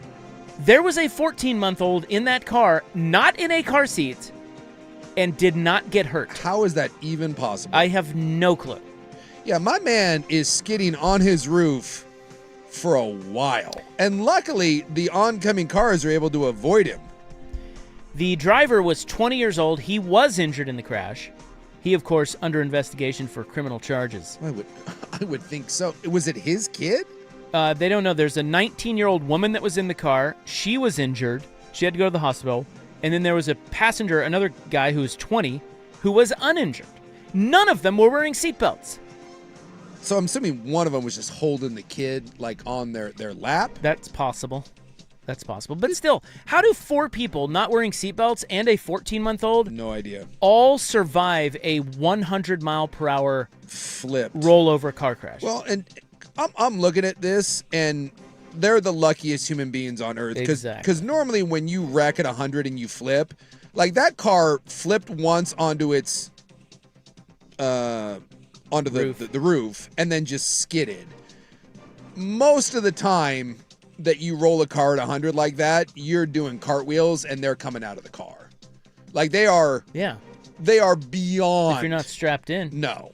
They are beyond lucky because the car didn't really roll, it just flipped once. I don't even know how that happened. Someone is looking down.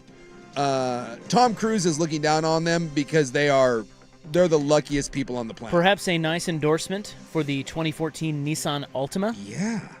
I don't know. Although, if you are going to run from the cops at 100 miles an hour, you would think at some point someone would do the, hey, guys, seatbelts? Everybody, seatbelts? Strap in, it's about to get wild. Well, I mean, I'm going to hit the gas on this Altima. now I wear seatbelts at all times, as I think most people do, but Yeah. if I was going to run from the police and I realized that this may end poorly, I don't know. Maybe. Do you remember the day? Are you too young to remember the days of not really wearing seatbelts? Oh no. So that hit you too? Yeah. Yeah. The first car I ever owned had an automatic seatbelt, and it pissed me off. It's like, what is this? Yeah. thing? What is this crap? Yeah. You want us to? I mean, this was the thing. You young Sparky. See, this is the perspective we can offer you. There was a time in our lives where we would get in a car and we would be fighting with my brother. We'd be jumping over the seats. Yeah. Mom would be like, "Put your seatbelt on." I'd be like, "What? Who cares? Why?" Yeah, my uncle had a van that had no seats in the back, and we would just be sitting back. Be like running around in the back of the vans. The car I grew up in was the Dodge Omni 024. Let me tell you, that was a tasty ride. I don't believe that the seatbelts in the back worked. Nothing else worked on the car. It's for aesthetics, yeah. No, I don't think they worked. I really don't. Like, I never once remember putting on a seatbelt, and I think at one point we were like, it was like they were like tucked down into the seat where you couldn't get to them, and we were like, you can't find them. It's like, whatever. So you just Do you know what our seatbelt was? Although my mom was ahead of her time. She was always on us about sunscreen and seatbelts. Safety first. But really, our seatbelt was basically mom's arm. Yeah. Like if mom had to come to an abrupt stop, she would just reach out her right arm. That's stronger than any seatbelt. Yeah. Pin you to the seat. Yeah. Choke you out. It was a different time back. I mean, I think car safety has come a long way. My dad always bought old used cars. He bought a Ford Tempo at a garage sale, and after a while, a hole developed in the back seat where you could, there was a hole. Like, you could see the ground underneath you. Flintstone it? Yeah. It wasn't that big, but you could drop stuff. I mean, it was probably the size of like a golf ball. There's the hole in the floor. My dad's like, whatever. Real life Mario Kart. Throw banana peel back there. Do whatever you want. I think car safety has come along. The 80s were a hell of a time. Yeah, you'd ride in the back of trucks. Yeah. All the time. Yeah, no one cared. No, they didn't. Yeah. If you had the car with the cool 3 seats, you could just jump from one to the, Here's a guy texting in. He said, when I was a kid, my parents had 4 kids. There was only enough room for 3 to buckle in. So I was the youngest. I had to be relinquished to the back shelf in the window. Yeah, that's the way it was. Hey, wherever you could fit. There is a phenomenal YouTube clip that you can find. I believe it's from Oklahoma. And it's from the early 80s where they made drinking and driving illegal. Not being drunk, but you couldn't drink anything, like open container laws. It is a phenomenal news clip where the good people of Oklahoma are up in arms that you can't drink while driving. Yeah, this is going a little far. Yeah. We gotta see if Steve, you gotta see if you can find that for us. There's a guy on there that's like, what's this world coming to where I can't have a hard day's work and I can't drink a couple pops while I'm driving home? He's like, I think he says, what are we, Russia? It's a different time back then. Yeah, well, what are we, Russia? We used to have well, it's like the whole thing you ask Grandpa, how long till we get there? He's like, 2 beers. Yeah. That's a good, what is that, 2 beers? That's about 15 minutes? Right, yeah. No, 40. 40? For 2 beers? Yeah. I mean, he's driving. He drinks slow. He's being responsible. Yeah, come on. Yeah. All right, coming up next. Hold on here. Here is that news report that Suk was talking about. I am that good. This is a real news report from the 80s. From the 1980s. Here it is. Any attempt to restrict drinking and driving here is viewed by some as downright undemocratic. It's kind of getting common this when a fella can't put in a hard day's work, put in 11, 12 hours a day, and then get in your truck and at least drink 1 or 2 beers. They're making it laws where you can't drink when you want to. You have to wear a seatbelt when you're driving. And pretty soon we're going to be a communist country. Oh, God. Communist. I'm not allowed to comment on this, unfortunately, but... Yeah, we got a 2-for-1 there because we got the beer and what's this law about me having a seatbelt? What? Next thing you know. Communist country. God. Yeah, they were ahead of the curve. All right, we will tell you about Firecat Fred coming up next on The Fan.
All right, welcome back. This is In the News for March 5th, 2026.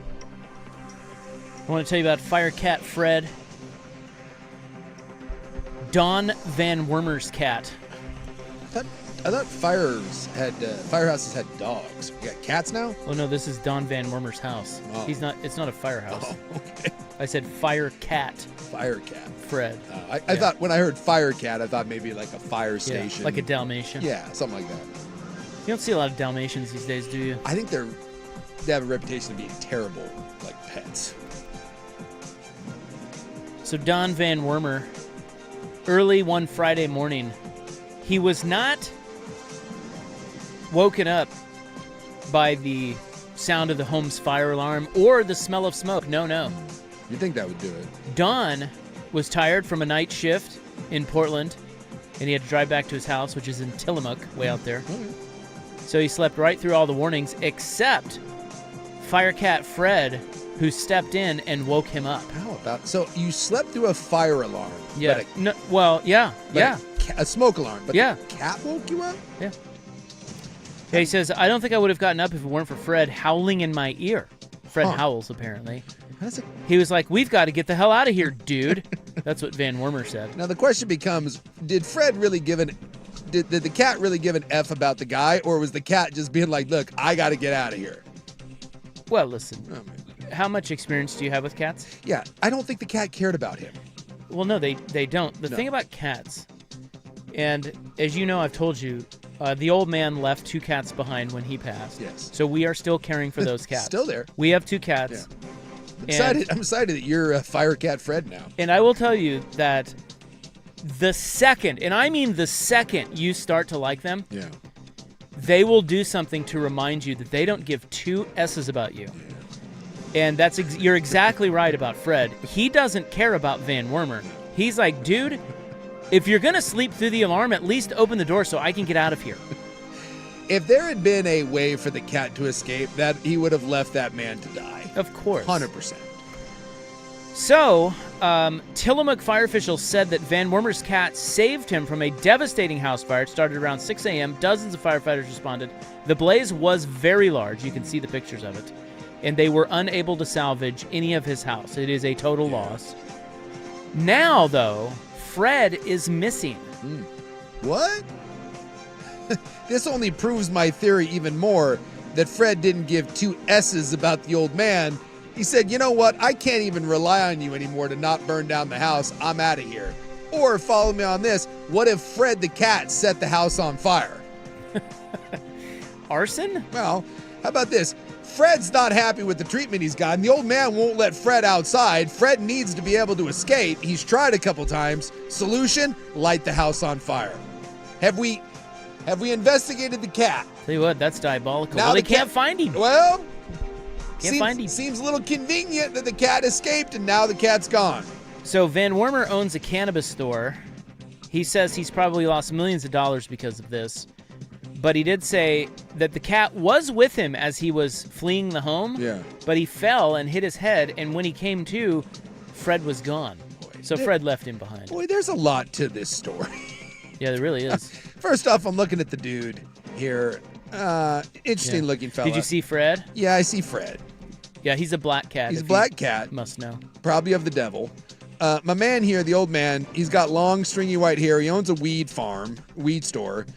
He was so tired from working a double or whatever, the only way he was woken up was by the cat, and then fleeing, he fell, hit his head, and blacked out, came to the cat. Are we sure that he even had a cat? That this wasn't just he hallucinated the whole thing?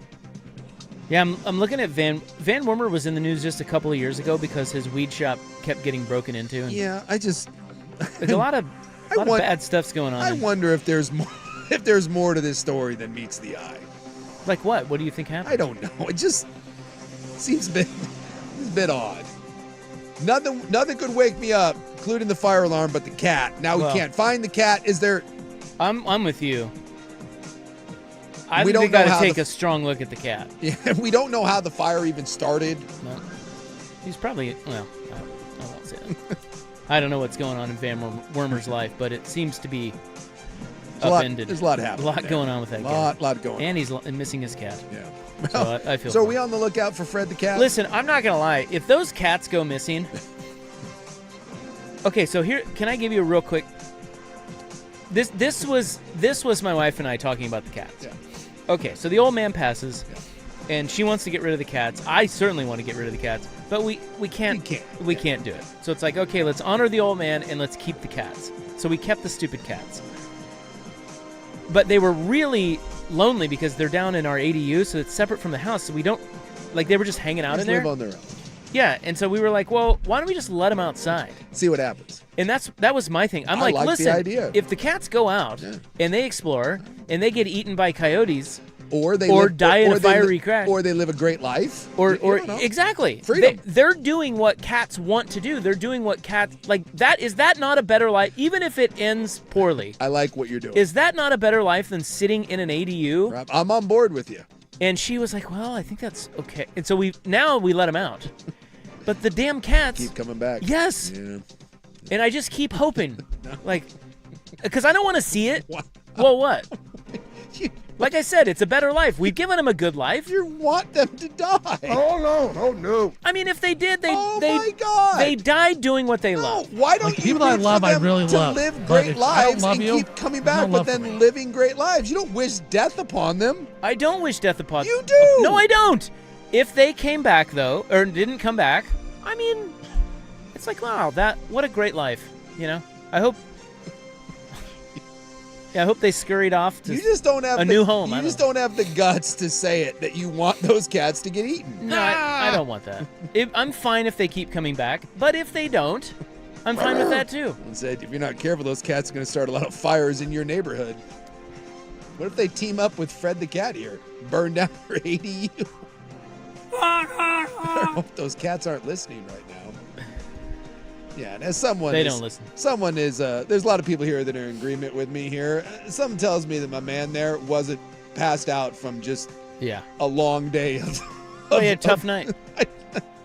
Something tells me something else was going on with that sleep. He didn't just casually fall asleep because he was tired. That is in the news for March 5, 2026, brought to you by the Advocates, injury attorneys at advocateslaw.com. Headlines are next. We also have a college football reach around coming your way on The Fan.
Now, from the George McCoy and Warren Allen Sports Desk, a Sports Center update on the Fan Sports Network, 105.1 FM and 1080 AM.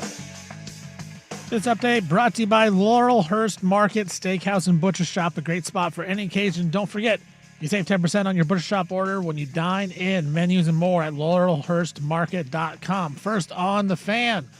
Buffalo Bills, they have added a nice weapon for Josh Allen. They are acquiring Bears wide receiver DJ Moore in a trade. In exchange, the Bills will be sending a second and fifth round pick over to the Bears in 2026. DJ Moore is going to turn 29 in May. He had 50 catches for Chicago a season ago. Former Packers president Bob Harlan passed away today at the age of 89. Harlan is the only person in NFL history to hire two different general managers that have won Super Bowls with entirely different rosters. Seattle Seahawks are trying to keep their roster intact. They have reached an agreement with inside linebacker Drake Thomas, 2 years, $8 million, the 26-year-old, 96 tackles for the Super Bowl champion Seattle Seahawks.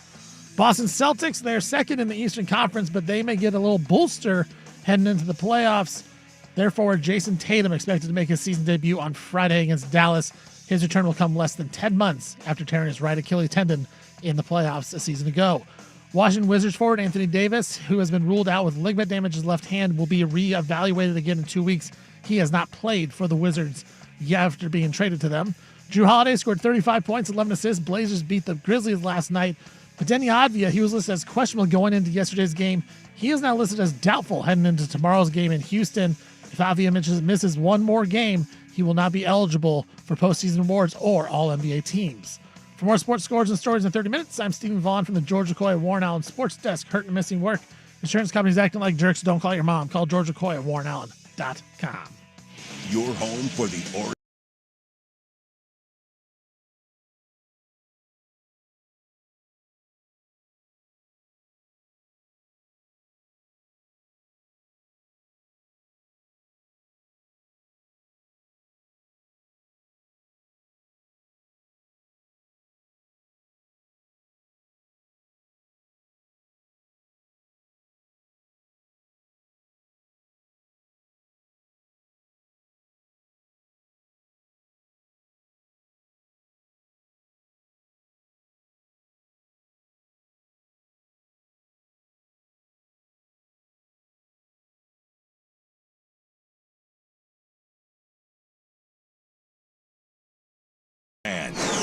All right. Welcome back. Hope you're having a nice little Thursday. It is your sportsman. I'm Isaac. Hello. Big Sook's right over there. Look at him. Right here. We've got Stephen Vaughn on the controls, but he is a short-timer this week. He is in there training young Brandon to take over tomorrow. So we'll have another new producer. Now, is Stephen Vaughn going to go not do something exciting with the day off? Well, I'm assuming you guys would think it's very lame, but yes. Kids basketball tournament. Yeah, my oldest, the state tournament starts tomorrow. It goes all weekend. So they're the 1 seed. So here we go. How old? He is 11. Whoa. There's a state tournament for 11-year-olds? Yeah, dude. Fifth graders. Boy. The 1 seed, huh? They're the 1 seed going into the tournament. How about We're going chalk. What's the team? Putnam. Rex Putnam. But like the school. Like the school Rex Putnam. Well, I know, but I thought that was a high school. Right, but it's Putnam Youth. Yeah. Okay. All right. So fifth graders? Yeah, that's his team has 4th and 5th graders on it, so it'll be fun. You know what? 4th grade. I say a lot of things about how I don't like being a dad. I will say one thing I actually enjoy is watching my kids play basketball or play sports. I actually like it. Look, you're a better dad than me. I'll admit it. I don't think I've ever once enjoyed watching my kids play sports. I get it. I fully get it. I hate being a dad in a lot of ways. I actually enjoy, so I'm excited for this. It should be pretty fun. What are the top 3 ways you hate being a dad? Like making their school lunches in the morning and like getting them ready for school. That is so annoying. Just randomly when I'm just like really tired and my son's like, "Hey, can you make me a PB&J?" I'm just like, I want to just punch you in the face. Like, make it yourself, bro. Make it yourself, bro. Yeah, but you're also like because your wife she's at school. Yeah. So So you're it's on kind you. of you're a Mr. Mom in the morning. I used to be even way more when I worked for the Blazers. I worked from home, and I had just like a little itty bitty baby that I take care of and work for the Blazers. Like tonight after the show, I got to go pick up my son at basketball, then go pick up my other son at my parents' house, then probably go home and make him dinner. It's Mr. Dad all the way here. Yeah. And you don't even drink. No, Unbelievable. makes me want to sometimes though. Well, yeah. You really should. It would make it way better. It really does. Especially kids' sporting events. You know, throw some in a coffee thermos and, you know. I got the tournament bracket. You guys want to make some picks or?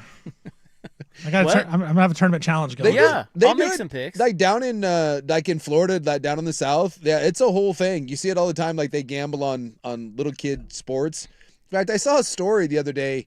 I guess there's a transfer portal now for like the youth football leagues down in Florida. Yeah, probably. I assume so. Yeah. Yeah, it's a whole thing. Some dad, he made an announcement that his son was entering the transfer portal and to respect his decision. The kid's 7. I've told my son that my dream is for him to play high enough college sports so I can make a legitimate bet on them. Legally bet on my son, I think it would be the best thing ever. That's my dream. Huh. Are you looking to maybe get some inside info? No. Some shenanigans, perhaps? No, Maybe... no shenanigans. I would only bet on them. I would never bet against them. It's just like Joe Burrow. Like Joe Burrow's dad bet on Joe Burrow to win the Heisman when he won the Heisman, and he had a bad year before, so he was like 100-1. Yeah. He made like $100,000 off of his son winning the Heisman. That's kind of my inspiration for that. Really? He bet on his kid, huh? Yep, that's the thing. So I would love to bet on my son's team. They're at Portland State. They're playing, University of Oregon. Go PSU Vikes. So at 11, we have aspirations of some college hoops. No. In the Vaughn household. No. No Concordia. Oh wait, that doesn't exist. No, R.I.P. He'll be a high school player What for about sure. a Willamette or something, you know? Yeah, he'll be a high school player, but we'll see. So Oregon State, does Oregon State Bend campus have a team? I think it's Lynn Benton, maybe. Yeah, instead of like the Oregon State Beavers, it's like the Oregon State Nutria of Ben. That'd be great. Yeah, why don't satellite campuses have teams? They can play other satellite campuses. It'd be great. So yeah, if you're down at the youth tournament and you want to make some bets with me on some youth basketball, just find me. I'll be at the 11-year-olds. Stephen taking all covers. He's got one of those clear plastic visors. Slide in my DMs. Who you got? One of the worst things about being a parent, I would imagine, is when you have multiple kids and you have to shuffle to and from practices and school and functions. Like I mean, anybody that knows anyone with 2 kids, see, we only had the one, and that was half the time. But my brother has 2 daughters about your kid's age, Vaughn, and I mean, I've always thought but you tell me if this is a good business idea. Somebody's got to come up with a way that parents aren't just in the car shuffling kids to and from. Like, is there an app that can create like an Uber? Rob's trying to outsource parenting. I love it. Yes, exactly. The thing is they're all going to the same places. Right. Well, that's called carpooling. Yeah, it's carpooling. Well, right. Coach Vaughn is friends with people, so she will be like, hey, Steven can't pick up the Lincoln. Can you drop him off at home? But moms do all the coordinating. Yeah. I'm not friendly with anybody, so I can't ask anybody to help me. So when I'm on my own, I have to do it all. But don't you think it's common That's on me. that moms do all the coordinating? Yes. That moms coordinate it all. Yeah. And then they tell the dad what to do. Yeah. I'm telling you, there's got to be a way to have an app that coordinates all of it. You just got to input The problem is you can't trust random people with your kids. I think you're missing the... Rob's like, really? Damn it. We're going to start them at age 8 and groom them. Exactly. We got predators like you out there. You trust school bus drivers. It's the same thing. Do I? I don't know that I do. Well, you kind of have to. There's cameras on school buses, and you can't... Well, you have cameras in cars. What if I just showed up and was like, I'm here to pick up your kid for practice? Sue comes by. Hey, I'm picking him up, dropping him off. What about this? The idea is more just consolidating the number of parents that have to be there. I think like I was a single... It helps them communicate with one another. I was a single parent, and so any of that, I could never be at those. And so, yes, there were a lot of wonderful people in the center and Vancouver community that would haul my kids to places. So you didn't seem to care. Was it the worst thing in the world that I didn't have a choice? I couldn't have had to be here doing this. We could call the app child trafficking. I like it. We're going to start them at age 8 and groom them. The amount of times I had to do this, I'm so sorry. I would give anything to be there, but I can't. But don't worry. Mrs. Harris is picking you up. I'll be there as soon as I can. And maybe on my way there after work. Maybe I stopped and got a chicken sandwich, and I was 25 5 extra minutes late. You got to eat. I had a built-in exactly. I was hungry after a hard day of doing this. Hey, this is hard. Look, it's got to be easier than the way it is now, okay? It's got to be a way.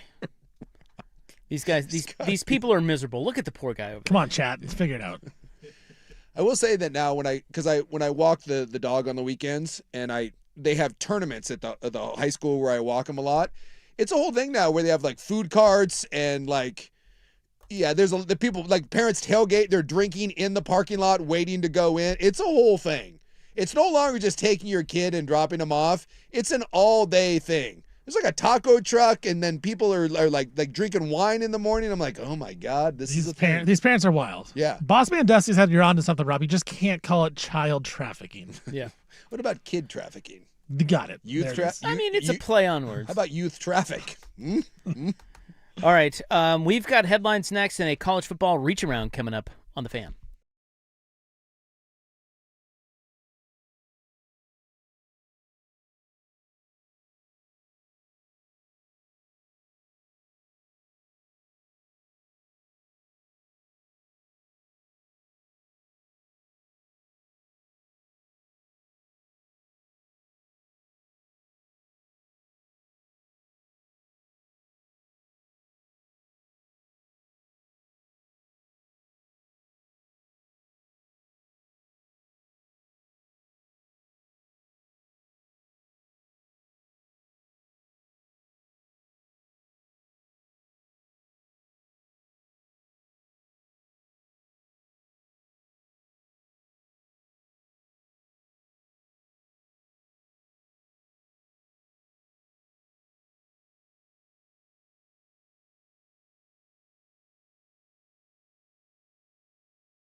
AM.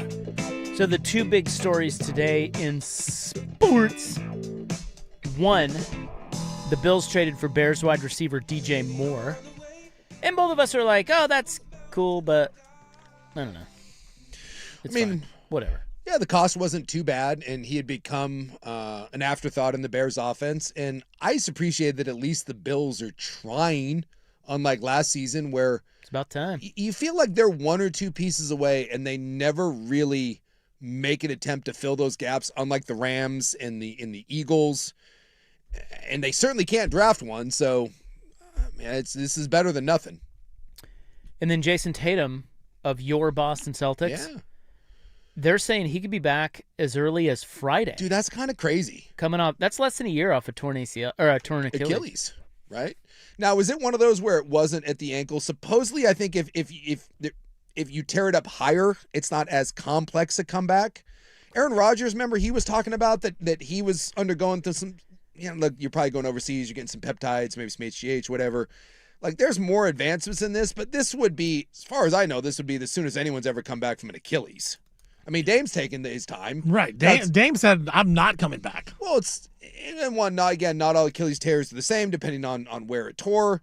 And Boston's a title contender without Tatum, whereas Dame, no offense, but coming back to this. Hey, whoa. Blazers would be right in the mix with Dame.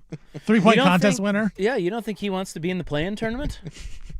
I think coming back for Boston and Tatum, this probably has a different feel to it. Yeah, like this kind of mixes around the NBA and the Eastern Conference because they're second in the Eastern Conference, and I don't think anybody really trusts the Pistons, who are the 1 seed, to be like the overwhelming favorite. If Tatum comes back and he's got 15-ish games to work this out, if he comes back and is 80% of a top 10 player in the league. Like, can he give you 25 good minutes a night the postseason? That's a difference maker. This all of a sudden becomes real interesting out east. Can I offer an alternative opinion? He blows it again? No, I would hate that. Yeah. But he comes back. He's not that good because he's coming off an Achilles tear 10 months ago. Yeah. And he and Jaylen Brown struggle to... Because wasn't that the knock before he went down? Is that those two are struggling now? Brown's like the number one guy, and so Tatum comes back. He's not taking a back seat, and now you got a problem, and all of a sudden all hell breaks loose. And then you got that weirdo that's their head coach, I don't know, yelling at people, and it all goes south, and they become the Milwaukee Bucks. That's the alternative view. Wouldn't that be something? Right? The whole thing breaks apart. Brown ends up punching him in the face. Brown and Tatum. Yeah, there is that thought that they do not mesh very well. They did win an NBA title, though. Right. Yeah, but, again, he's 10 months off of an Achilles. Yeah. He's supposed to be the number one guy. Brown is proving that he thinks he's the number one guy. You don't think NBA players have egos? Sure. Yeah. It is interesting. That being said, when you're the number 2 seed and you have the chance to get an MVP level player back, I think you go ahead and of course you roll that dice. But, I'm just telling you, everybody's racing to bet on the Celtics now, and wait and see. I don't know. Yeah. We'll see. Yeah. It is true. The Achilles injury used to be a career ender, and now we act like it's nothing, even though that's going to affect him big time. 100%. It's like, I mean, I guess KD is probably the best example of. And he's just he's a different animal because he can shoot from anywhere. He's not the same player, but he's still very effective. He doesn't have to use his quickness as much. Yeah. Well, I think of a guy like Wesley Matthews when he tore his Achilles in Portland. He was never the same. Never the same when he went to Never Dallas. the same. We've seen NFL quarterbacks. We have multiple examples of those guys never being the same. But I do think now with injuries, we just dismiss it and like, oh, he'll be fine.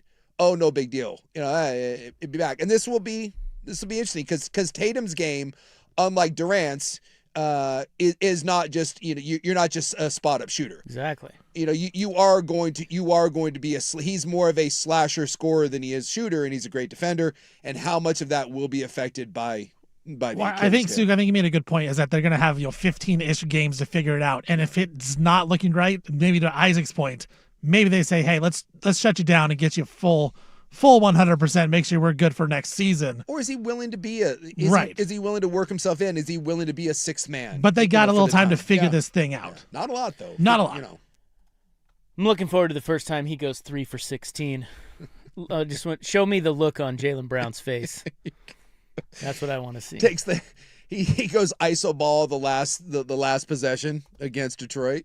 Well, I mean, even Lillard. I mean, it's going to be very interesting to see because Lillard will be what 36. I want to say 35 or 36. Yeah.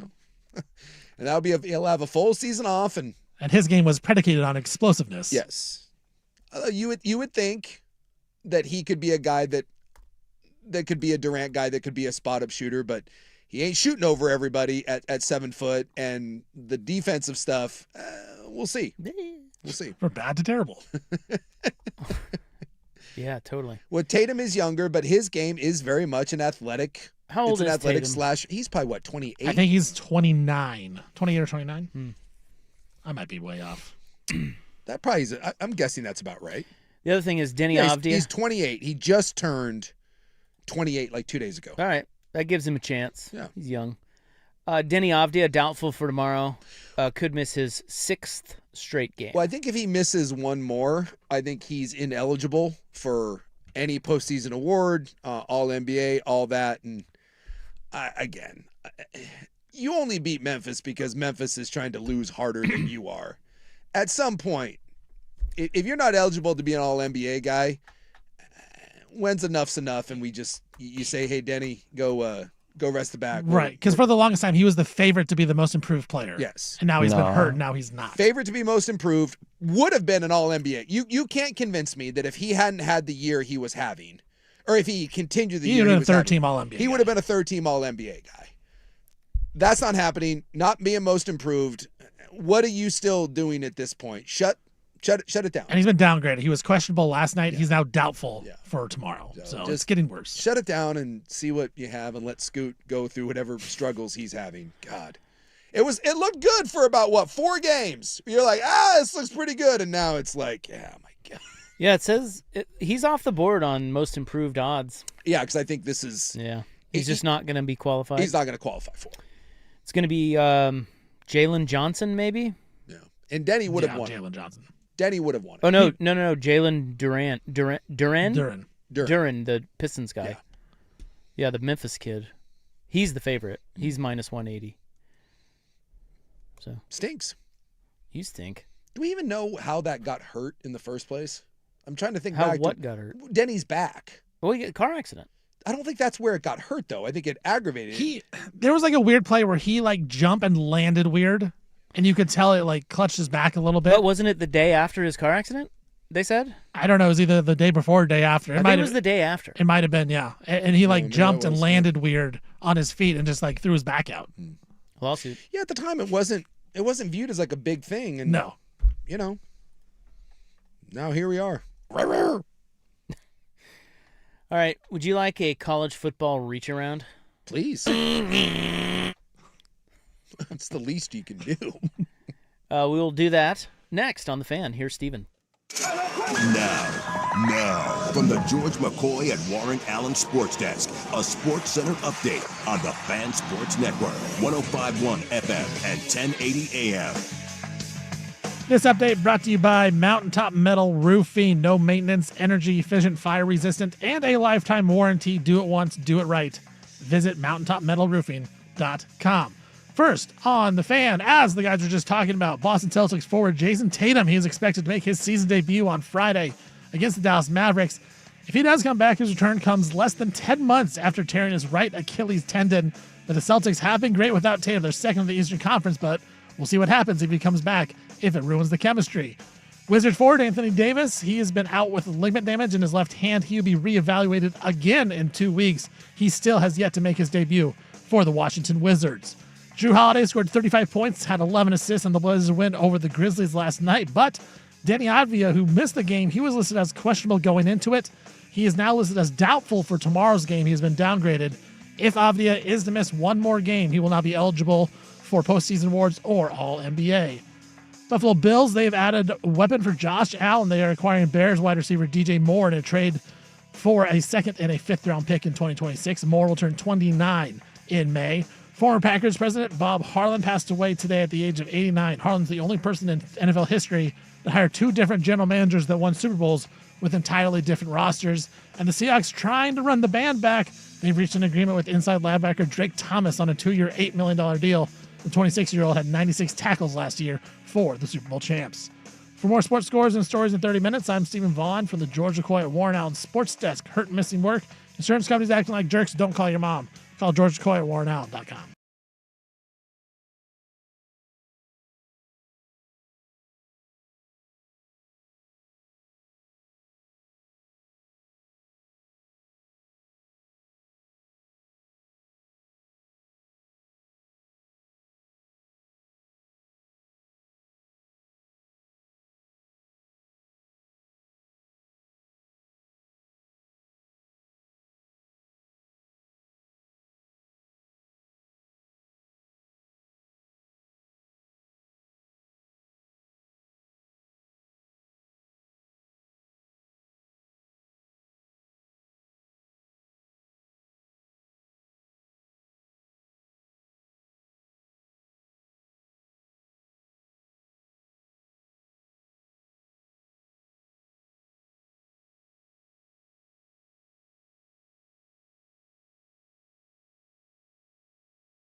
You guys shut up.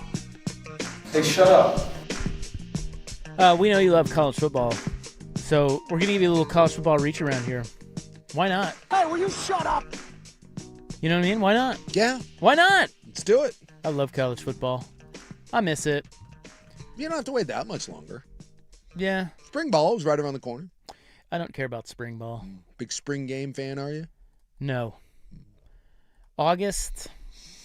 Yeah, end of July, people will start, we'll have media days and August camp, and then end of August, we get to week 0. College football needs to figure out a way to stay more relevant in the offseason like the NFL. Come up with something stupid or like... Well, we got the transfer portal, and then people bitch and moan about all the rule changes, and maybe a coach could like stuff. stalk his Assistant? lover. Yeah, his assistant or college threaten to kill her or college something. basketball had that pimp scandal. We just need that in college football. Yeah, well, yeah, but like a lot of them. Yeah. I don't know. It just college football. A little spicy. Sadly, it just goes away, and then it comes back. And so we're going to do a reach around because, well, we want to talk college football. Okay. Damn it. And I have a list. So I've got a couple of things. I've got a list of the Big Ten quarterback rankings. For this upcoming year? Yeah. Okay.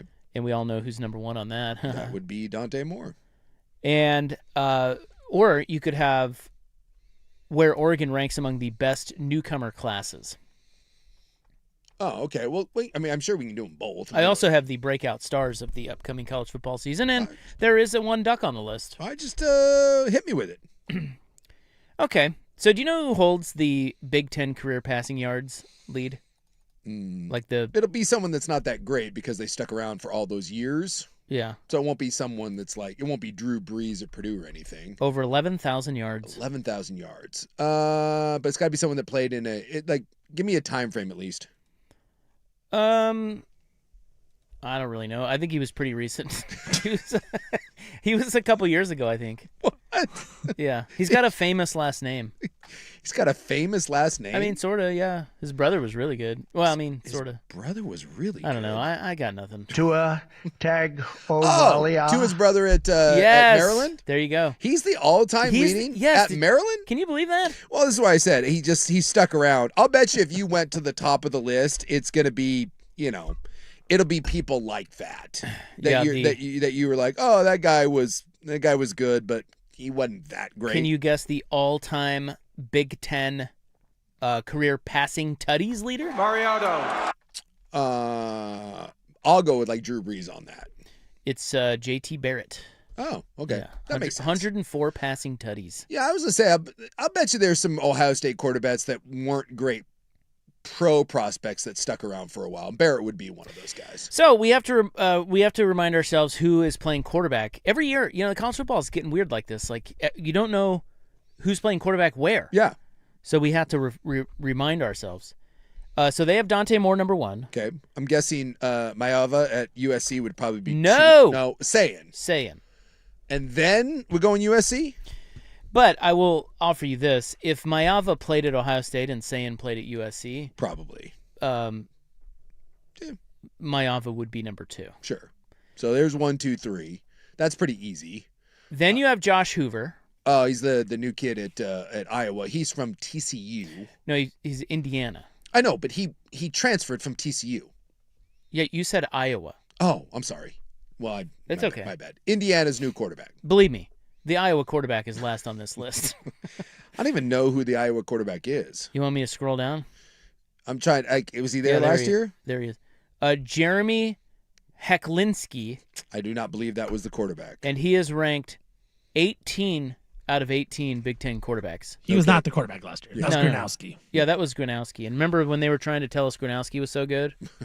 Yeah. And he wasn't? No, he was not. This says Iowa is a quarterback battle between Hecklinski and Hank Brown. But read the tea leaves, it says. No, I'm not going to. Brown started number 2 last year, but Hecklinski seemed to pass him on the depth chart. Yeah, I'm not doing that. That's the worst quarterback in the league. But it's not his fault. He plays at Iowa. Okay. Number 4, Josh Hoover. Number 5, Damon Williams. Okay. Washington. Mm-hmm. Number 6, ya boy, Rocco Becht. Rocco! Oh, my Rocco! He's at Penn State. Can Penn State... That's the most Penn State move of all time, right? Like, we need an underperforming, overhyped quarterback to be our guy. And normally we home grow our overrated, underwhelming quarterback, but you know what? Let's just farm one out. Let's go get Rocco. Well, they were mad about James Franklin winning 9 games. Instead, they just go out and get Iowa State's roster and coach to win 7 games. That's well put. Mark it down. The first time that Penn State's on the big nooner, and I get Joel Klatt doing a Rocco at Penn State game, Joel Klatt may spontaneously have an accident in the booth. Just thinking about the sheer grit and determination of Rocco. Rocco! Oh, my Rocco! Sadly. Well, his name is Rocco. Number 7, Bryce Underwood. Very interesting. Yeah. He needs to rise up. He, now to be fair, Great it's not like player. I watched a ton of Michigan, but I bet you I watched him play 3 or 4 games last year. And he's a freshman, but He wasn't great. No, he was not. But you could see the Yeah. Why he's such a highly touted recruit. But I just think he's an interesting fit with Whittingham because Whittingham could never find a quarterback at Utah. No. And even when they thought they had one, he would suck or get hurt. So I just wonder that's an interesting, because I think a lot of people thought when they hired Whittingham that Underwood would transfer, but he hasn't. No. Well, I think they pay him a lot of money too. All right, but if they're gonna that's just a weird fit. Bryce Underwood and the style of quarterback he is, and what Kyle Whittingham traditionally likes to do, and it just seems like when Kyle Whittingham has any quarterback, they kind of suck. So, I mean, I don't know if I feel great about that if I'm Bryce Underwood, but at least I'm getting paid. Yeah, a lot of money, and there should be talent around you. And look, Kyle Whittingham wins. That's a winning coach. That you kind of forget about that with him being the Michigan guy. Of the non real contending teams, Bottom line, their ass. That's by far the most interesting.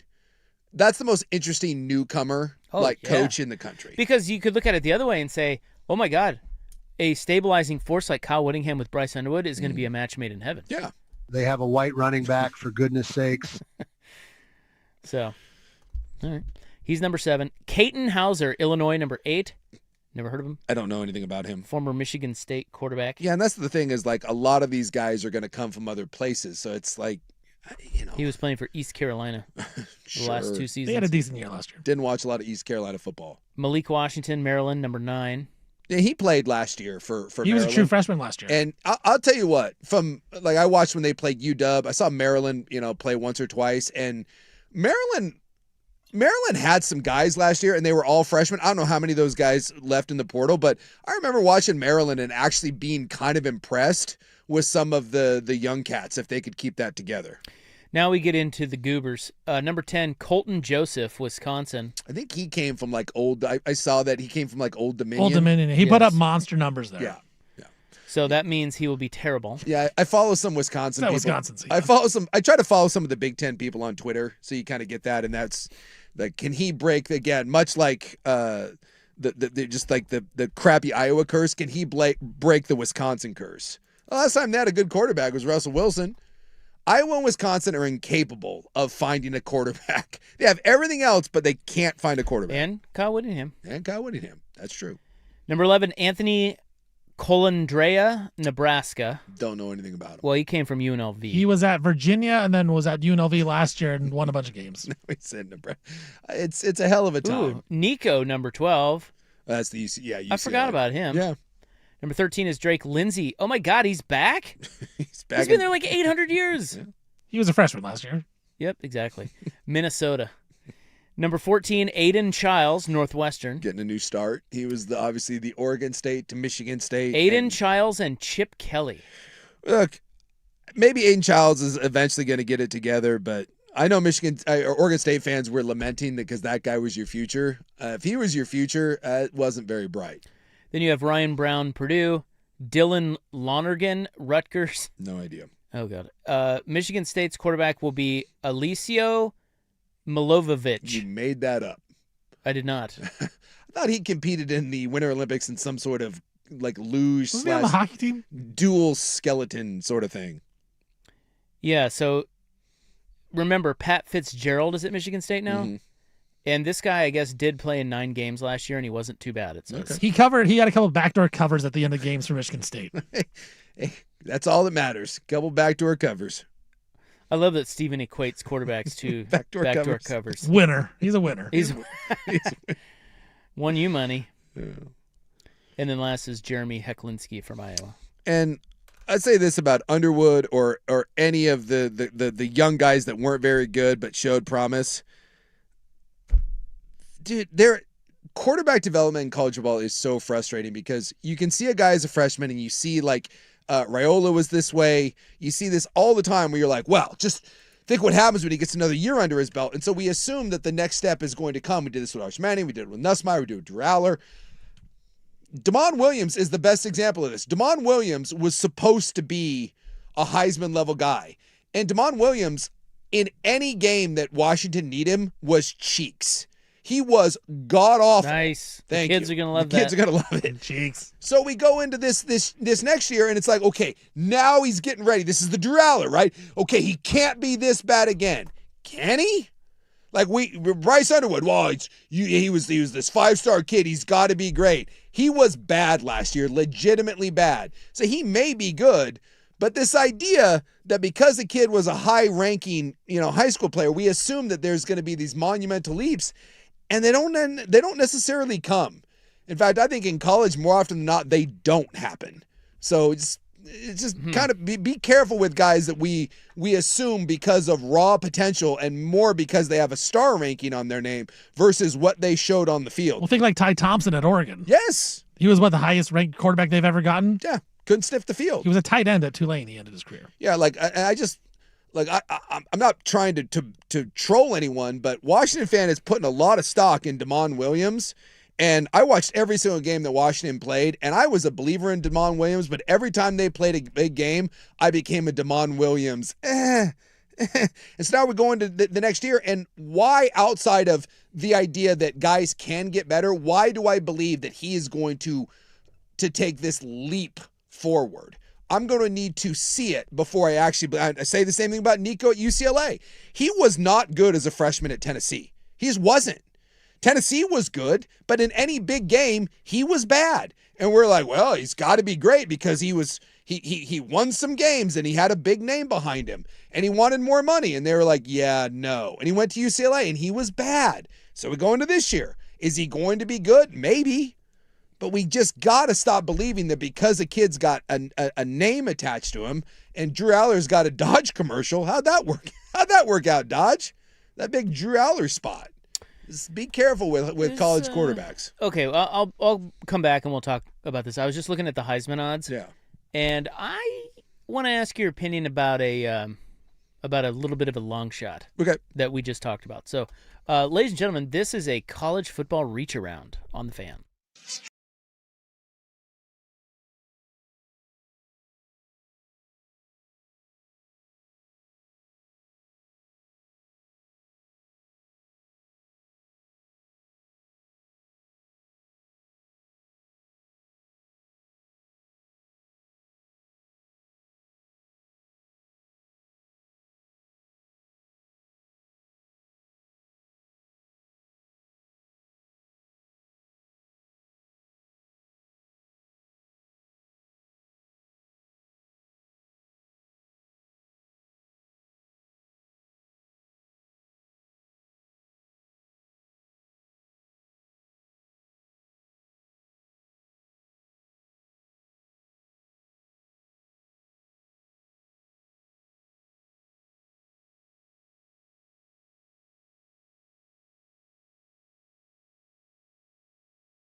All right, we're talking college football because we love college football. Real quick, too, like with the Dante Moore being outside of the top 6 quarterback thing. You want me to give you the top 6? Or, I mean, the top 5? Yeah, it was the top 5. So, because Moore was 6th. In Bill Conley's rankings. He has C.J. Carr, number 1. He's Notre Dame. Okay. Julian Sayin, who I always want to put an apostrophe after the N. Oh, just saying. You know? Yeah, I get what you're going. You get what I'm going? I get what you're going for. He's number 2. Number 3 is Trinidad Chambliss. Yeah. Number 4 is Arch Manning. Again, I would disagree, but I get it. And number 5 is Jaden Mayava. You're still an idiotic moron. No, but you can make a case. Like, the fact that he has C.J. Carr, number 1, I think is a bit ridiculous. Yeah, that's pretty wild, isn't it? Yeah. I mean, I get he's got promise, but... But, I think there's a difference in saying that, but I can make the argument, or I see the argument that there's a difference between those guys needing to clean some stuff up and guys that we expect to make these massive leaps. So that would be Underwood. That would be Damon Williams. That would be what we thought Arch Manning, like who we've never seen before other than in mop-up time. There's a difference between just making these giant leaps and someone, most of those guys on the list, Chambliss is the most complete of those players. Chambliss is not a great NFL prospect, but of the guys returning in the body of work, Chambliss is the best of those. So there's a difference between Carr and Moore cleaning some stuff up, right? And refining things and kind of taking the next step, as opposed to, well, he was a 5-star kid and he wasn't very good, but next year we expect him to be enormous. Now, if Underwood or Damon Williams next year takes a step from being horrible in big games or a very mediocre quarterback and becomes someone that wins 9 or 10 games but has some flaws, kind of C.J. Carr last year, not a ton was asked of him, then I understand the idea. Arch Manning, the second half of the season, showed some real promise. First half of the season, he was god-awful, thought he should have been benched. Second half of the season, you're like, okay, finally I see what people say. All right, this is what Arch Manning could become.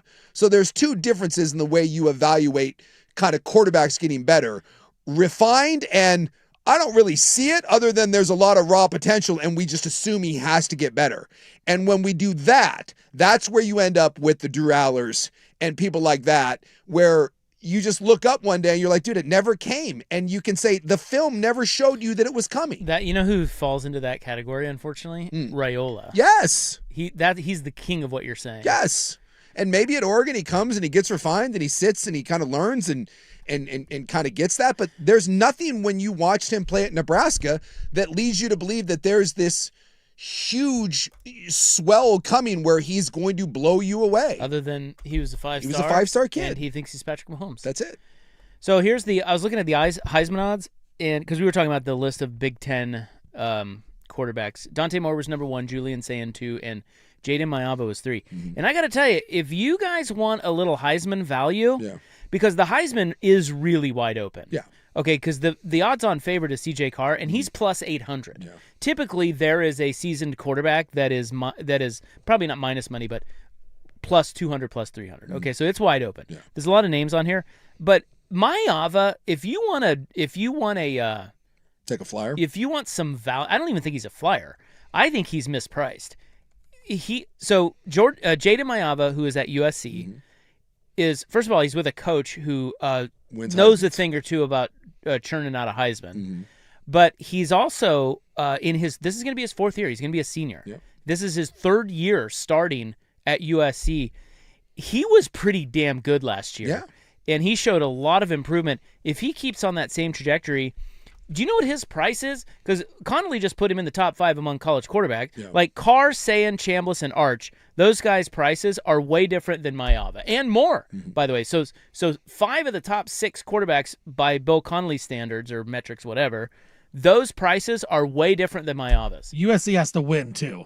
That's the thing. That they do. Because you have to win to win the Heisman. USC has to win 10 games to save a job. I looked at their schedule. They have a huge game against Oregon, and it's early. They play Oregon on September 26th. At USC, I believe, It's at right? USC. If USC can win that game, watch out for the Jaden Mayava Heisman talk. Now, again, that's early. It's the Big Ten. They have a tough schedule. Yeah. They have to play Ohio State, Indiana, back-to-back weeks. So they're going to have to he's right. They're going to have to step up and win more. He's got to be a playoff. They have to be a playoff team. But, dude, he's pretty good. Their offense should be really good. Yeah. His price is $2,700. Yeah. And by the way, their offense was not the problem last year. No. It wasn't. In fact, his only real problem is he turns the ball over a little bit. And this is kind of where I say, taking a guy like that and saying, if we just clean up the bad and he improves 15%, you have a Heisman Trophy type winning quarterback. He put up 3 touchdowns against Oregon, 2 touchdowns against Notre Dame. He was not the problem. He just, again, you've got to eliminate the turnovers. There are 10 guys that are ahead of him in the Heisman odds, and I don't know. Yeah. I There's think that's value there. I think that's serious value. Well, he had better numbers last year than Carr. I mean, there's value there. The Well, question how is, many Heismans does Lincoln have? 2? Well, he's got Baker, Kyler, Baker, Kyler, and was Caleb Hurts? Williams. Oh, not Hurts. Hurts. So he's got 3. Yep, 3 Heismans. 3 Heismans. Whatever you Hello? think about Lincoln Riley, the man knows how to coach Bet the farm. quarterbacks. Bet your whole house on it. Well, again, if you're I'll do looking the best for I value, can and let the chips fall where they may. there is good value there. All right, we're done with college football. Screw that. We got to goof off. Let's do it. See what we got here. Yeah. Pull up my notes. Blah, blah, blah, blah. Bloop, bloop, bloop, bloop, bloop, bloop, bloop. Sha-na-na-na-na-na. Na-na-na-na-na. Will Amazon deliver you a loaded handgun? I will answer that. I hope not. And It's problematic. we test the airport theory in the club on the fan.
Now, Now, from the George McCoy and Warren Allen Sports Desk, a Sports Center update on the Fan Sports Network, 105.1 FM and 1080 AM.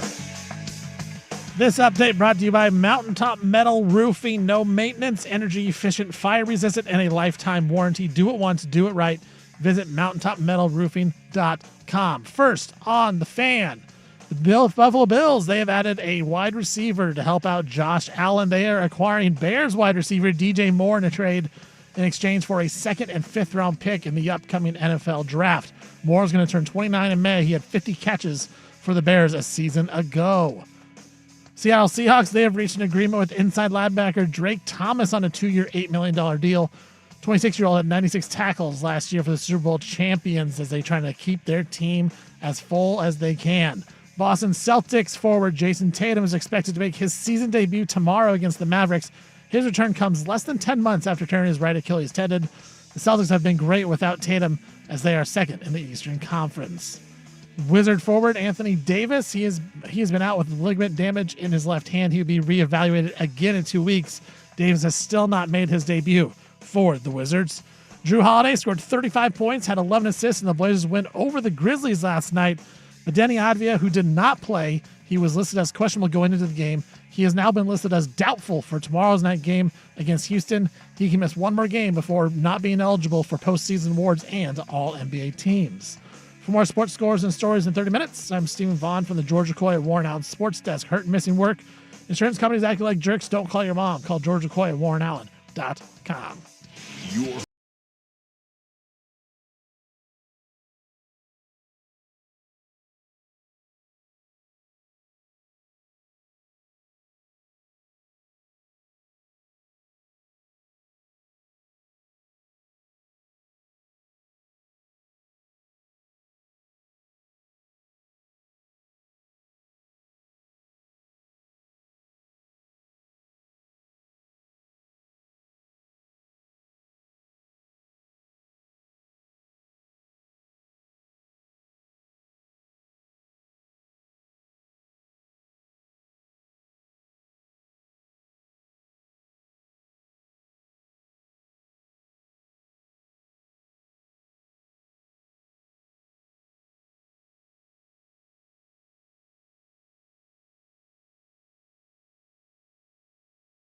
My. I'm gonna go to that lake.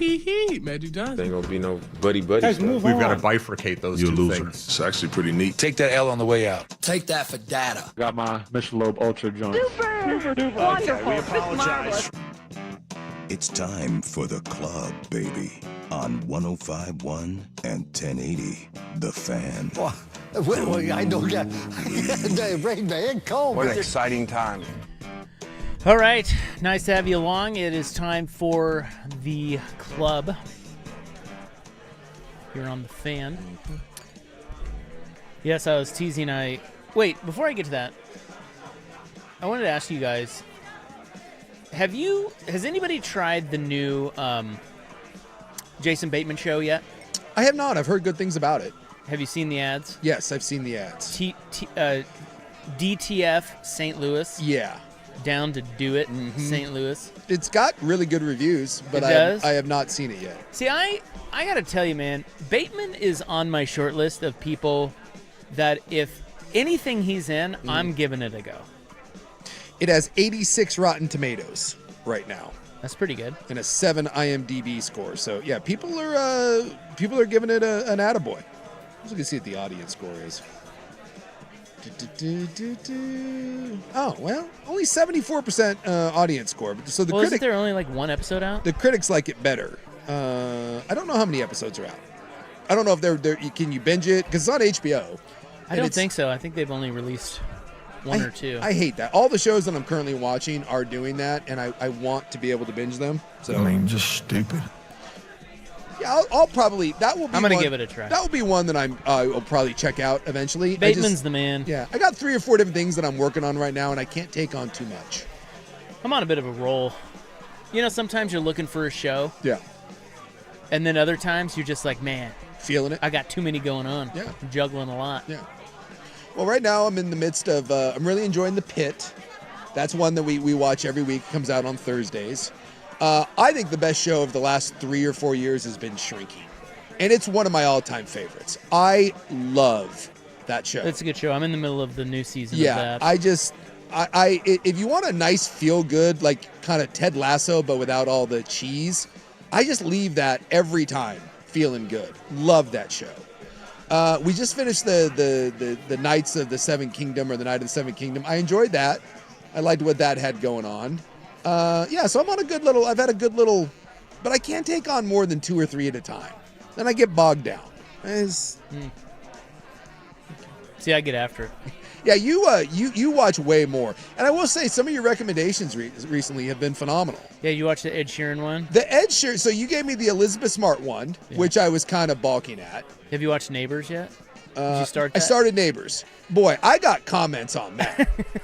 My God. Fantastic. One of them's from Portland. Which one? The hillbillies out in the middle of nowhere that are trying to blow each other up over the gate. That's in Oregon? They're from Portland. Oh, they're from Portland? Yeah, they left Portland because the apocalypse they was coming. seem like those are the ones that all play Dungeons and Dragons against each other. Yes. That couple's from Portland. So Neighbors, the episode 1 was really good. I really liked the Elizabeth Smart one, even though I said I wasn't going to watch it. I did. And I liked it. It was pretty good. The Ed Sheeran hour-long one-shot concert. It's cool. One of the best things I've seen in a long time. Yeah, so I talked about this, I think, while you were gone. I don't know. I don't know much about Ed Sheeran, but he did a 1-hour continuous shot. Yep. Just one guy filming him the whole time. Walking around New York. For 1 hour, and all he's doing is walking around New York City with his guitar playing music. And I'm telling you, that sounds it's like, I don't know. I am telling you, it is mesmerizing. You can't take your eyes off of it. I don't really know why, but it's really, really good. And he sets up situations where he has to go play for a birthday party, and then he goes, and so he has to be places within the hour to play. But in the meantime, he's playing in the streets. He's talking to people. People are coming up to him. Everybody's coming up to him, filming him, wanting selfies and everything. And then at the end of it, I won't spoil the end of it, but the energy that it takes for him to do that, like, the dude's dripping sweat. Yeah. Like, he is rushing around town, still playing, smiling, talking to people. Then he goes into a full arena, concert venue of people, and he has to play a show. Yeah, that's where it ends. We watched that. We watched that at dinner, and all of us couldn't. Like, we just all sat there and were just grinning ear to ear. And I like he's one of those guys that whenever you see something on him, he seems like a really cool dude. And I like his music fine enough. I'm not a huge fan, but I enjoy his stuff. That made me like him 1,000 times more. If you walk away from that going, that guy sucks, or I don't like that guy, I don't know where your head's at. That guy, he is one of the coolest, most down-to-earth dudes. Yeah. And the way he handles all the people that come up to him, I just don't know how many artists could pull that off. No. Like, think about all the artists, this is like solo acts, that would try that. It would be a disaster. Yes. But he is... Yeah. That dude's special, man. He handles it. It's called One Shot. If you want to know what it is, it's called One Shot with Ed Sheeran, and it's on Netflix. And it's only an hour. It's an easy watch, and same thing. Nowadays, it's nice when you have something. This is why I like Shrinking so much. It's nice to just leave something feeling good, right? Like, everything is heavy, and even The Pit, which I like, can be a lot. But sometimes it's just fun to, when you're done with something and you just get up and you're in a good mood. That was that. We all got up from the dinner table and we're just like grinning. And then we turned on some Ed Sheeran music, and like we sat in the living room and everyone was just kind of hanging out, and it was just great background music. And that was a really, really cool thing that I hadn't seen done quite like that before. Whoever had that idea and him to execute it, I've never seen that, was really, really cool. Do you think Bruce Springsteen could do that? Bruce would probably... I feel like he'd be pretty good. He was one of he's probably one of the few guys that could pull that off. I saw an interview once with Springsteen. I think he might have been on Colbert, or it might have been on The Daily Show. And they were talking about, the host was telling a story. He goes, it was the weirdest thing. He goes, we were all kind of hanging out, and Bruce just came walking up. And Bruce was like, what are you talking about? He goes, no entourage, nothing. He goes, you just walked in the front door. And Bruce is like, yeah. He goes, I walked here. And he goes, you walked here? And he goes, well, I was taking a cab, but traffic was bad, so I got out of the cab and I walked the 12 blocks. And they were like baffled. They're like, you're Bruce Springsteen. He's like, oh, I walk around New York. So you hear all these stories of like celebrities that have to have security and they can't go anywhere. Meanwhile, freaking Bruce Springsteen is just walking. He's like, oh, you know who I think would be good at it? Bruno Mars. Yeah. He could do it. Yes. And there's an element to being like you're not an everyman, but being able to blend in and handle. You're just cool. You're just cool. That's what it is. Ed Sheeran he's just cool. And you're right, when you see people kind of bugging him or kind of grabbing at him or doing selfies or whatever, he never once. Yeah, he does get annoyed. Yeah. But he won't. You can tell. Yeah. But he doesn't let it show. Yeah. Except you can kind of tell. Yeah. But it's just people are annoying. The idea of one of the biggest rock stars of all time, that go back to the Bruce Springsteen thing, taking a subway, taking a cab, walking the 12 blocks to a big interview, and then walking in no makeup or whatever, and be like, yeah, I'm here, let's do this. There's just not many people that are like that. I think celebrities often think that they're more important or their lives are harder than what they really are. He's a down-to-earth Brit. Yes. He is, and Yeah. he can sing, and he, Super it's not talented. like he's a male model. No. Yeah. He wins him over with his charisma. It was really cool. I couldn't. Rob had 2 recommendations in the last week: the Elizabeth Smart doc and the Ed Sheeran one, and I wholeheartedly Well, they're endorse just things both. I wouldn't think I would like, but they were really good. Yeah. All right. Well, we blew through this segment now. By the way, people are saying, a couple people at the DTF, they're saying it's great. DTF, yeah. Is it a comedy? I think it's a dark comedy. Because Bateman's kind of the same guy in everything. Yeah. Dark comedy television miniseries. Because it's not. I think this is it. I think they're doing one run, and I love him. And then David Harbour's in it. Who's that? He's the sheriff from Stranger Things. He's the huge guy. Yeah, the big guy. He's huge. He's a bigger guy, yeah. Oh, if he's huge. He's got in the trailer, he dwarfs Bateman. I think Bateman might be the little. Bateman little guy? Well, I don't think. I'll look and see how big David Harbour is. He's got a little. He was married to Lily Allen. Lily Allen is the British singer. Sure. So, he's 6'3". So he's my size. David Harbour is like 6'3", 250. So yeah, big guy. So he was married to Lily Allen, and I guess he was not very good to Lily Allen. Cheated on her a bunch, and she's on a new tour, and I guess the whole album is about what a piece of crap David Harbour is. And she went on stage, and she's wearing a dress, and I guess the dress has a train on it, and the train is made up of all the receipts of things that he bought other women while he was married. No to way. Lily Allen. Yikes.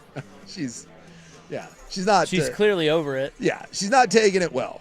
So she wrote a whole album about what a piece of crap he is, and the receipt dress is quite interesting. And then the star of Stranger Things, Millie Bobby Brown, she accused David Harbour of being an abusive guy. He sounds like he may have some female problems. Okay, so back to the task at hand. Will Amazon deliver you a loaded handgun? Next on The Fan. It's amazing. Stephen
from here.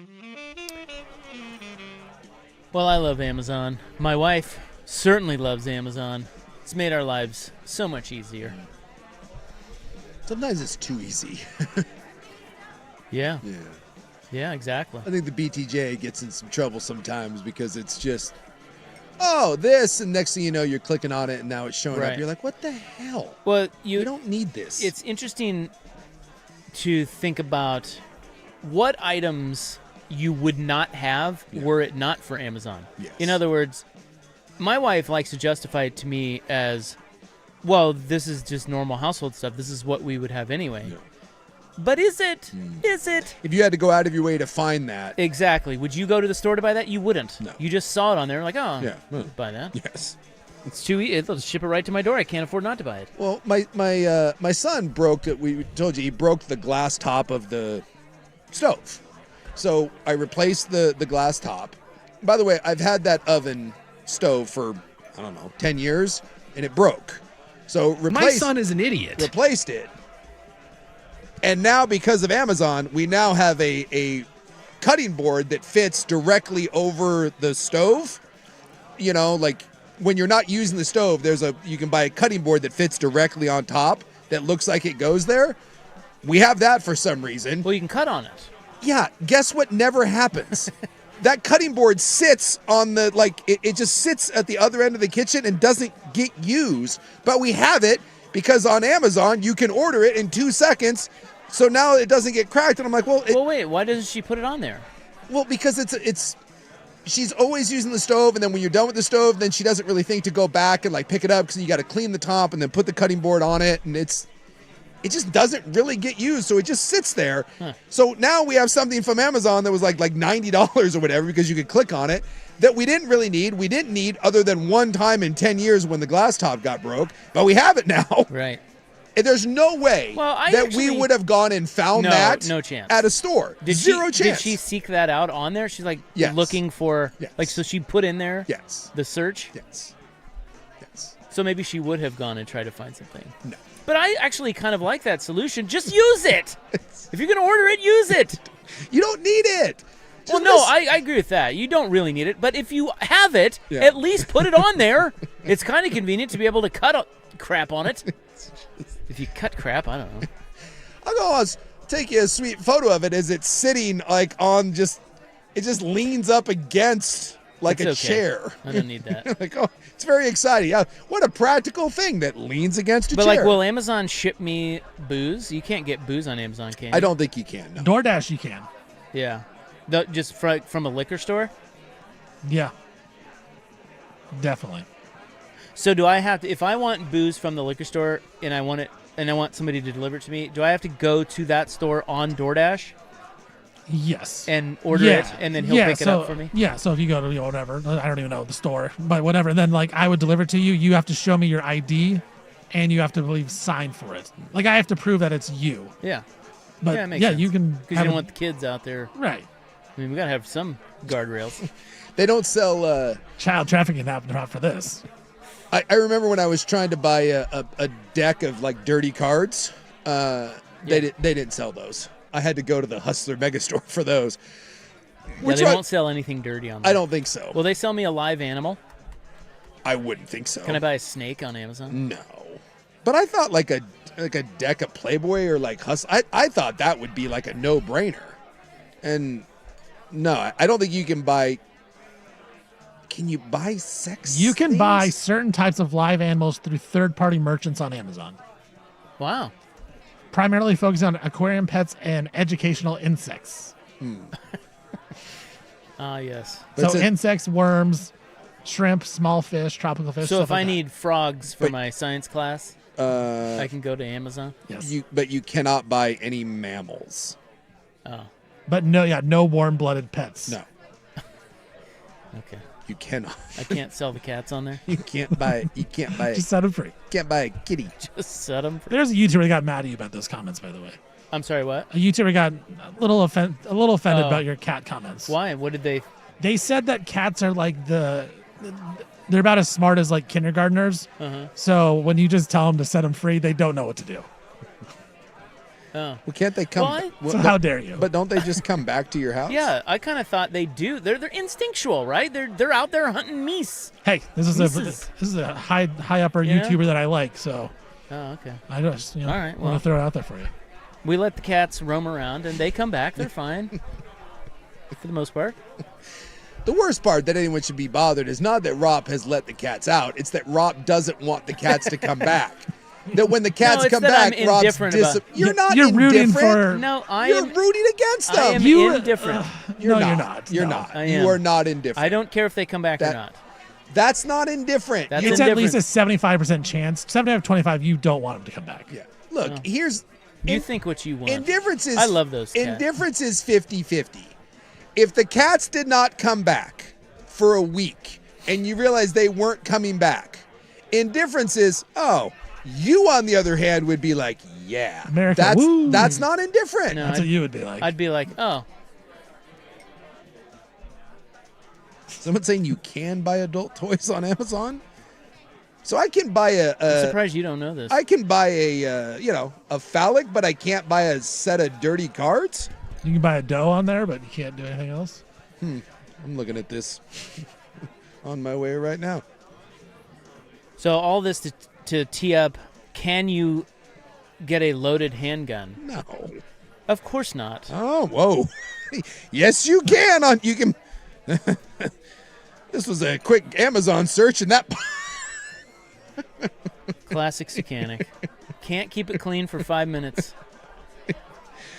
Boy, I'll tell you what. I was not aware that was available for purchase on Amazon. I know what Sook's doing tonight now. He's searching Amazon. $25.88. That seems like a good deal. Next day delivery, too? Come on. Dude, the 7-inch thick and girthy for $25.88. Delivery tomorrow by 6 a.m. Where's it? Boy, Afternoon delight. That thing's loaded up, ready to go. Boy, I stand corrected, Amazon. So I can buy that, but I can't buy a deck of dirty playing cards. Cool rules, Amazon. Right, back to the gun. I know you can't buy a gun. You cannot. No. However, a Minneapolis man found what he said was an unwelcome surprise in his recent Amazon order, a loaded handgun. His name is Travis Meyer. He had ordered a hydration vest designed for carrying water on long-distance runs or bike rides. He found a white sealed plastic Amazon package on his doorstep on February 12th. Okay. It was the vest he had ordered, but Meyer said it felt a little heavy. He didn't expect it to be that heavy. So he checked the pockets of the vest, and inside was a holstered handgun. Well. So at first he said he thought it might be a toy or a lighter. Hopefully he didn't do the old Star Wars look down the barrel thing. He did. Well, he says he knows how to handle a gun. He's taken safety classes. Sure. So he actually knows how to handle a gun. So he did check the chamber, and it was loaded. Oh, my God. How does this happen? Don't know. That seems kind of seems a little sketch. The only thing I can think of is you can buy stuff on Amazon and you can return it. And they return it, they probably repackage it and sell it. So did someone return a vest with a gun in it and then Amazon didn't realize it and resend it out? Yeah. That would be my only guess. Plausible explanation. You know. I'm assuming that when you return something from Amazon, if they can, they just especially if it's not open, I'm assuming they just put it back on a shelf and away it goes. He said, I can't believe this thing did not fire. This could have been anybody and could have killed somebody. And he's right about that. Like, how did that not fire? You think about how they handle those packages and stuff? Well, most guns are not, one, there's a difference between having a loaded one and having one in the chamber. Most guns have a safety on it or at least a safety trigger. A gun shouldn't go off even if it's loaded, just rattling around inside, especially if it's in a pocket of a vest and there's some cushioning. I could see where that doesn't go off. Although, I'll tell you what, you're a male guy and you're being a little too rough with a package. Yeah. Whoops. It shoots you. You get clipped. You're handling the thing like Ace Ventura. It's going off. It's a little... I love that scene. It's a little rough. It's great. My God. That whole movie is great. Isn't that the opening scene? Yeah. Yeah. He's kicking the... Oh, God. Well, he called. Did yeah. Amazon give an explanation for this? He called him, and he said, "Hey, how did I get a loaded gun with my vest on account of I didn't order it?" Yeah. And they said they did not have an answer. However, they did give him a gift card. Yeah, just keep it. Gift card for what? Yeah, well, just like how much? Your troubles. Well, I mean, what's a? It doesn't say how much. So you get to keep. Look, I'm not. Look, guns are expensive. I think you get the gift card and you keep the gun. Bonus. I mean, handguns are not. I don't know how much they gave you, but depending on what kind of gun it is, dude, handgun will run you anywhere from a couple $100 all the way up to $1,000, $1,500. Hey, we're gonna have you keep this quiet. How much will it take for an Amazon gift card? It's true because the Minneapolis Police Department is investigating this. So they said sending a gun through the mail, I'm guessing it's highly illegal. They said that they were going to check into it. They sent him a gift card and said, we'll check into it. And they did get back to him with the exact explanation that you had. They said that they believe, they did confirm that they fulfilled the order, and they said that they think somebody returned the vest with the gun in the pocket, and then they shipped it to him. Well, free gun. If I got a gun in the mail, I think I'd just shut up. Just... Yeah, what would you do? Would you just keep it? Well, I got it's the vest I ordered, right? Yeah. Yeah, I'd just keep the gun. Just keep the gun? Yeah. Why not? Again, Yeah. What are you going to do, return it? Yeah, what... I mean, I guess I'd be a little weirded out with the idea of was someone trying to, hide the gun? Is this a message to me? Is it a gun that killed someone? That's and now what are you dumping it? So, I mean, I guess in that, you might have to kind of report it, but... If you didn't think that was the case, you can keep it and sell it. Again, what would that get you? Again, it didn't say what kind of gun it was. No, it did. Like a handgun is normally going to run Ruger LCP 380. Okay, so a Ruger 38. I'm guessing $500. Oh, all right. Would be my guess. Price. This is hot. Yeah, you're a couple $100. So, you can sell it. Why not? Depending on what kind it is, it could be up to $1,000. How pissed is the guy who $588 to basically $900. How pissed is the guy who left it in there? Yeah, I was gonna say those aren't cheap. Oh crap! Were you like, did I send honey, that back? do you have my gun? Well, you get a vest, right? You get a hydration. Here's the thing: maybe you get a hydration vest. You take it on a hike. When I go out in the woods, it's not uncommon. When I lived out in the sticks, you put a little revolver in the pocket. You're like, this hydration vest wasn't very comfortable. You send it back. You forget because those little 38 revolvers aren't very big. Keep one in the pocket, and whoops. Did you know you can buy? So Amazon will sell pallets of returned items, and you can buy them. You just buy them without like a storage war sort of thing. Yeah, exactly. Huh. You can buy the boxes. They're like 400 pounds. And you don't know what it is. And you don't know what it is, but you pay like $1,000 or whatever. I'm not gonna lie. I think that'd be kind of fun. Yeah. Yeah. It'd be intriguing. Yeah. I don't think you'd get your money back. Probably not, but. I mean, because again, especially if there's any clothing, he knows what kind of size it was. My guess is people do it and then resell it like on eBay. But if you told me that I had a couple $100 and it was like whatever, like I had to spend it on something, you could do worse. That you gave me 400 pounds worth of Amazon crap for $400 just on a lark. I think that'd be a fun gift to someone. Like for a birthday, here's a bunch of returned Amazon. You're telling me, Stephen Vaughn, for your birthday, if you got a pallet of Amazon, you had no idea what it was. It's the ultimate mystery box. 400 pounds worth of Amazon goods. Here you go. You wouldn't think that's kind of fun? That would be a great weekend. The problem is then when it all sucks, I don't have anything to do with it. I can't get rid of it. But just throw it away. All right. Donate, go down to Goodwill, I would love it. I think that would be, honestly, a great idea. Yeah. I think that's a fun, like a wedding gift for someone. Right. That's a fun gift. Because you'll probably find something that you're like, oh, that was cool. That was useful. Yes. What if you don't, though? Well, then again, then you yell at Zucanic. You're paying for the whimsy. It's mystery. That's a good idea by Amazon, though. You've never done that, like with a company you like, where you do the mystery box? No. I did that recently with, I think it's croquet, the croquet shirts. and they're kind of expensive. Each one of their shirts is like $150, and they were running a special, like for, I forget what it was. Maybe it was for President's Day or something, and it was 3 items for 3 items. It was like $120 with a coupon, and you picked your size, and there were no returns, no exchanges. You just 3 items, and it was like, here they are. And I was like, you know what the hell? And you just 3 items. I like their stuff. Let's see what happens. And I wouldn't say that I love any of the things. I don't know if I would have bought any one of the things individually, but one of them's okay, and you're like, they're nice quality, and the whimsy of it was like, why not? What the hell? Let's put more whimsy in your life. It's kind of fun. Opening the box was the best part about it. Ooh, what am I going to get? And then you get it, and you're like, All right, they tested the airport theory. We'll get to that coming up next, but first, Stephen with SportsCenter.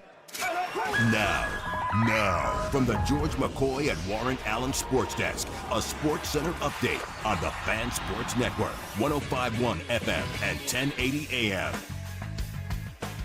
First on the Fan, the Buffalo Bills.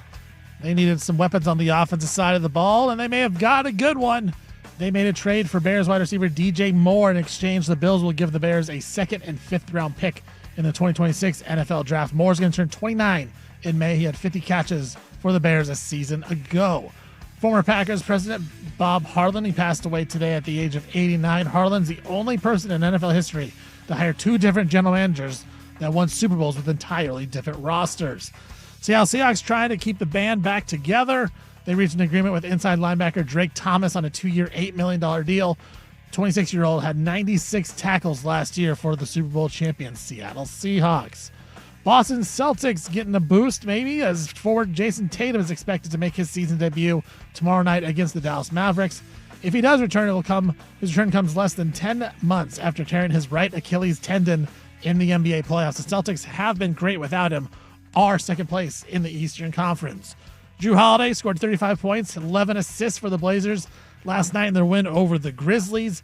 Danny Avdija did not play, but he was listed as questionable. Avdija now listed as doubtful for tomorrow's game in Houston, been downgraded. If he misses one more game, he will not be eligible for postseason awards or All-NBA teams. Wizards forward Anthony Davis, he's been out with a ligament damage in his left hand. He'll be reevaluated again in 2 weeks. He still has not played for his new team. For more sports scores and stories in 30 minutes, I'm Stephen Vaughn from the George McCoy and Warren Allen Sports Desk. Hurt and missing work. Insurance companies acting like jerks. Don't call your mom. Call George McCoy at WarrenAllen.com.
Okay, they've tested the airport theory, which is a theory that some people have. It's a little controversial, Jace. Mm-hmm. But I feel like you may fall into this. Talk to me, Goose. Category. The airport theory is when... Hold on, I gotta sneeze.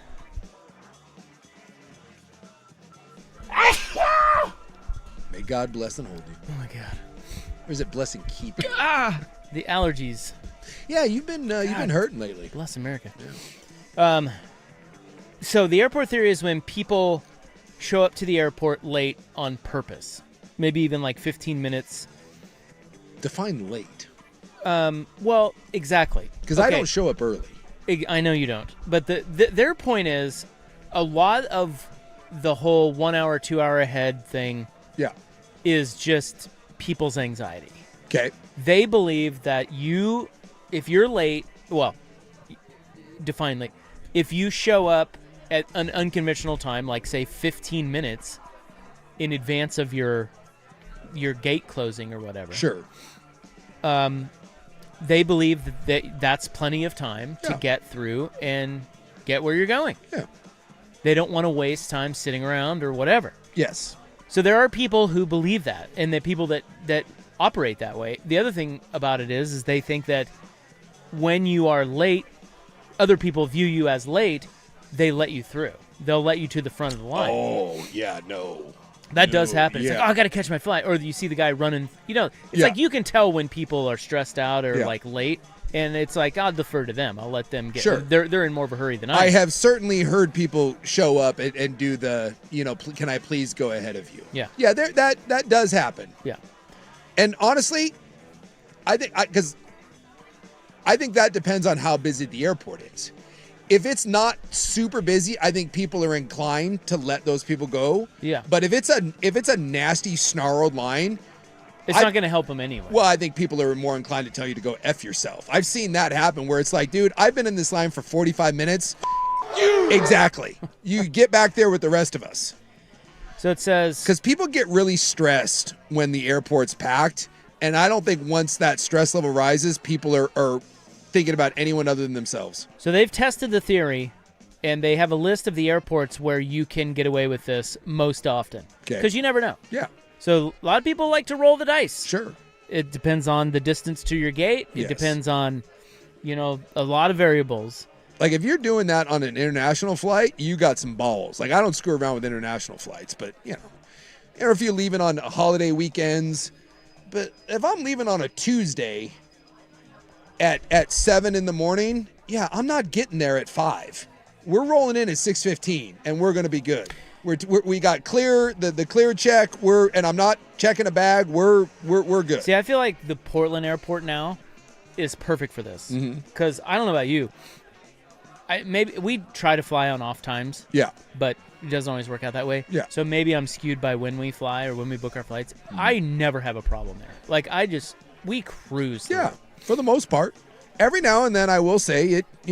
But if you really put a stopwatch to like the second you walk in the airport door to the time you are at your gate, in many cases, it is not a long period of time. No. Even if you have to check a bag. Yes. It's easy, it's fast, you cruise through security, and then you're at your gate. Yeah. Like people overestimate how much time that takes. Yes. So these people like to test the airport theory, and what they did was they determined there's a bunch of factors they looked at, but they determined that the Salt Lake Airport was the number one airport to test the theory. Because of the nicety of the Mormons? Everything's on time. Like, typically the wait times are 15 minutes or less. They don't have long TSA. They have on-time flights, 82%. And, it was number one. Second place was San Diego. I always find like the smaller, like you can, if you've ever flown out of Reno, if you've ever flown out of a place like that, dude, you can. Oh, it's so fast. Dude, you can get to, if your flight leaves at 6:30, you can get to the airport at 6:05 in Reno and make your flight. It's those small little regional airports. Redmond's this way if you've ever flown out of there, but you're doing this at LAX.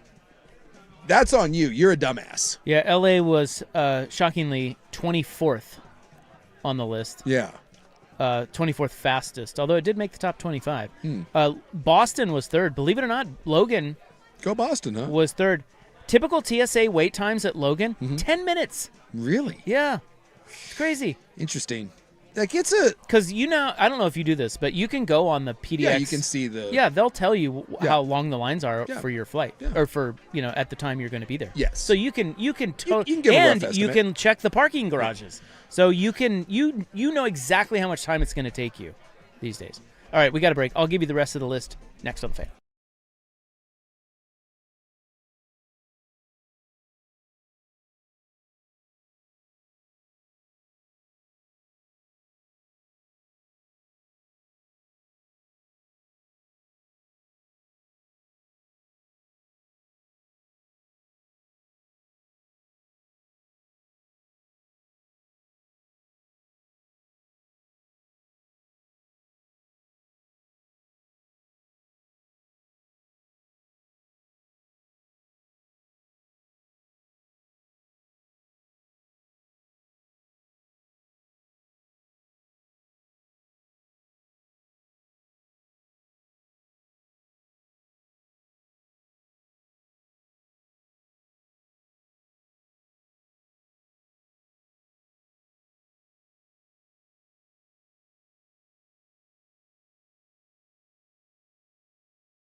So if you want to test airport theory, the key is you got to get there, or you got to choose the airports, or only do it at airports that have under 15-minute wait times, and getting lost is not really an option because they don't have that many concourses. Yeah. Those are your keys. So Salt Lake City, San Diego, believe it or not, Boston, Washington, Dulles is 4th, and Baltimore, Washington is 5th. Well, I think a lot of the big ones probably move a little better because of the side and like a lot of security staff and have to be efficient. Portland did not make the list, believe it or not. Don't mess with it. Yeah, don't mess with it. Very unpredictable. And be prepared if you roll the dice. Yep. You know, be prepared for And the that's why consequences. people don't. That's why I think it's dumb. It's like, just give yourself a little extra time. You'll be fine. It's a lot less stressful. Jesus, what's the matter with these people? All right, we're out of here. We're back tomorrow. 3-7 on the Fan. Good night.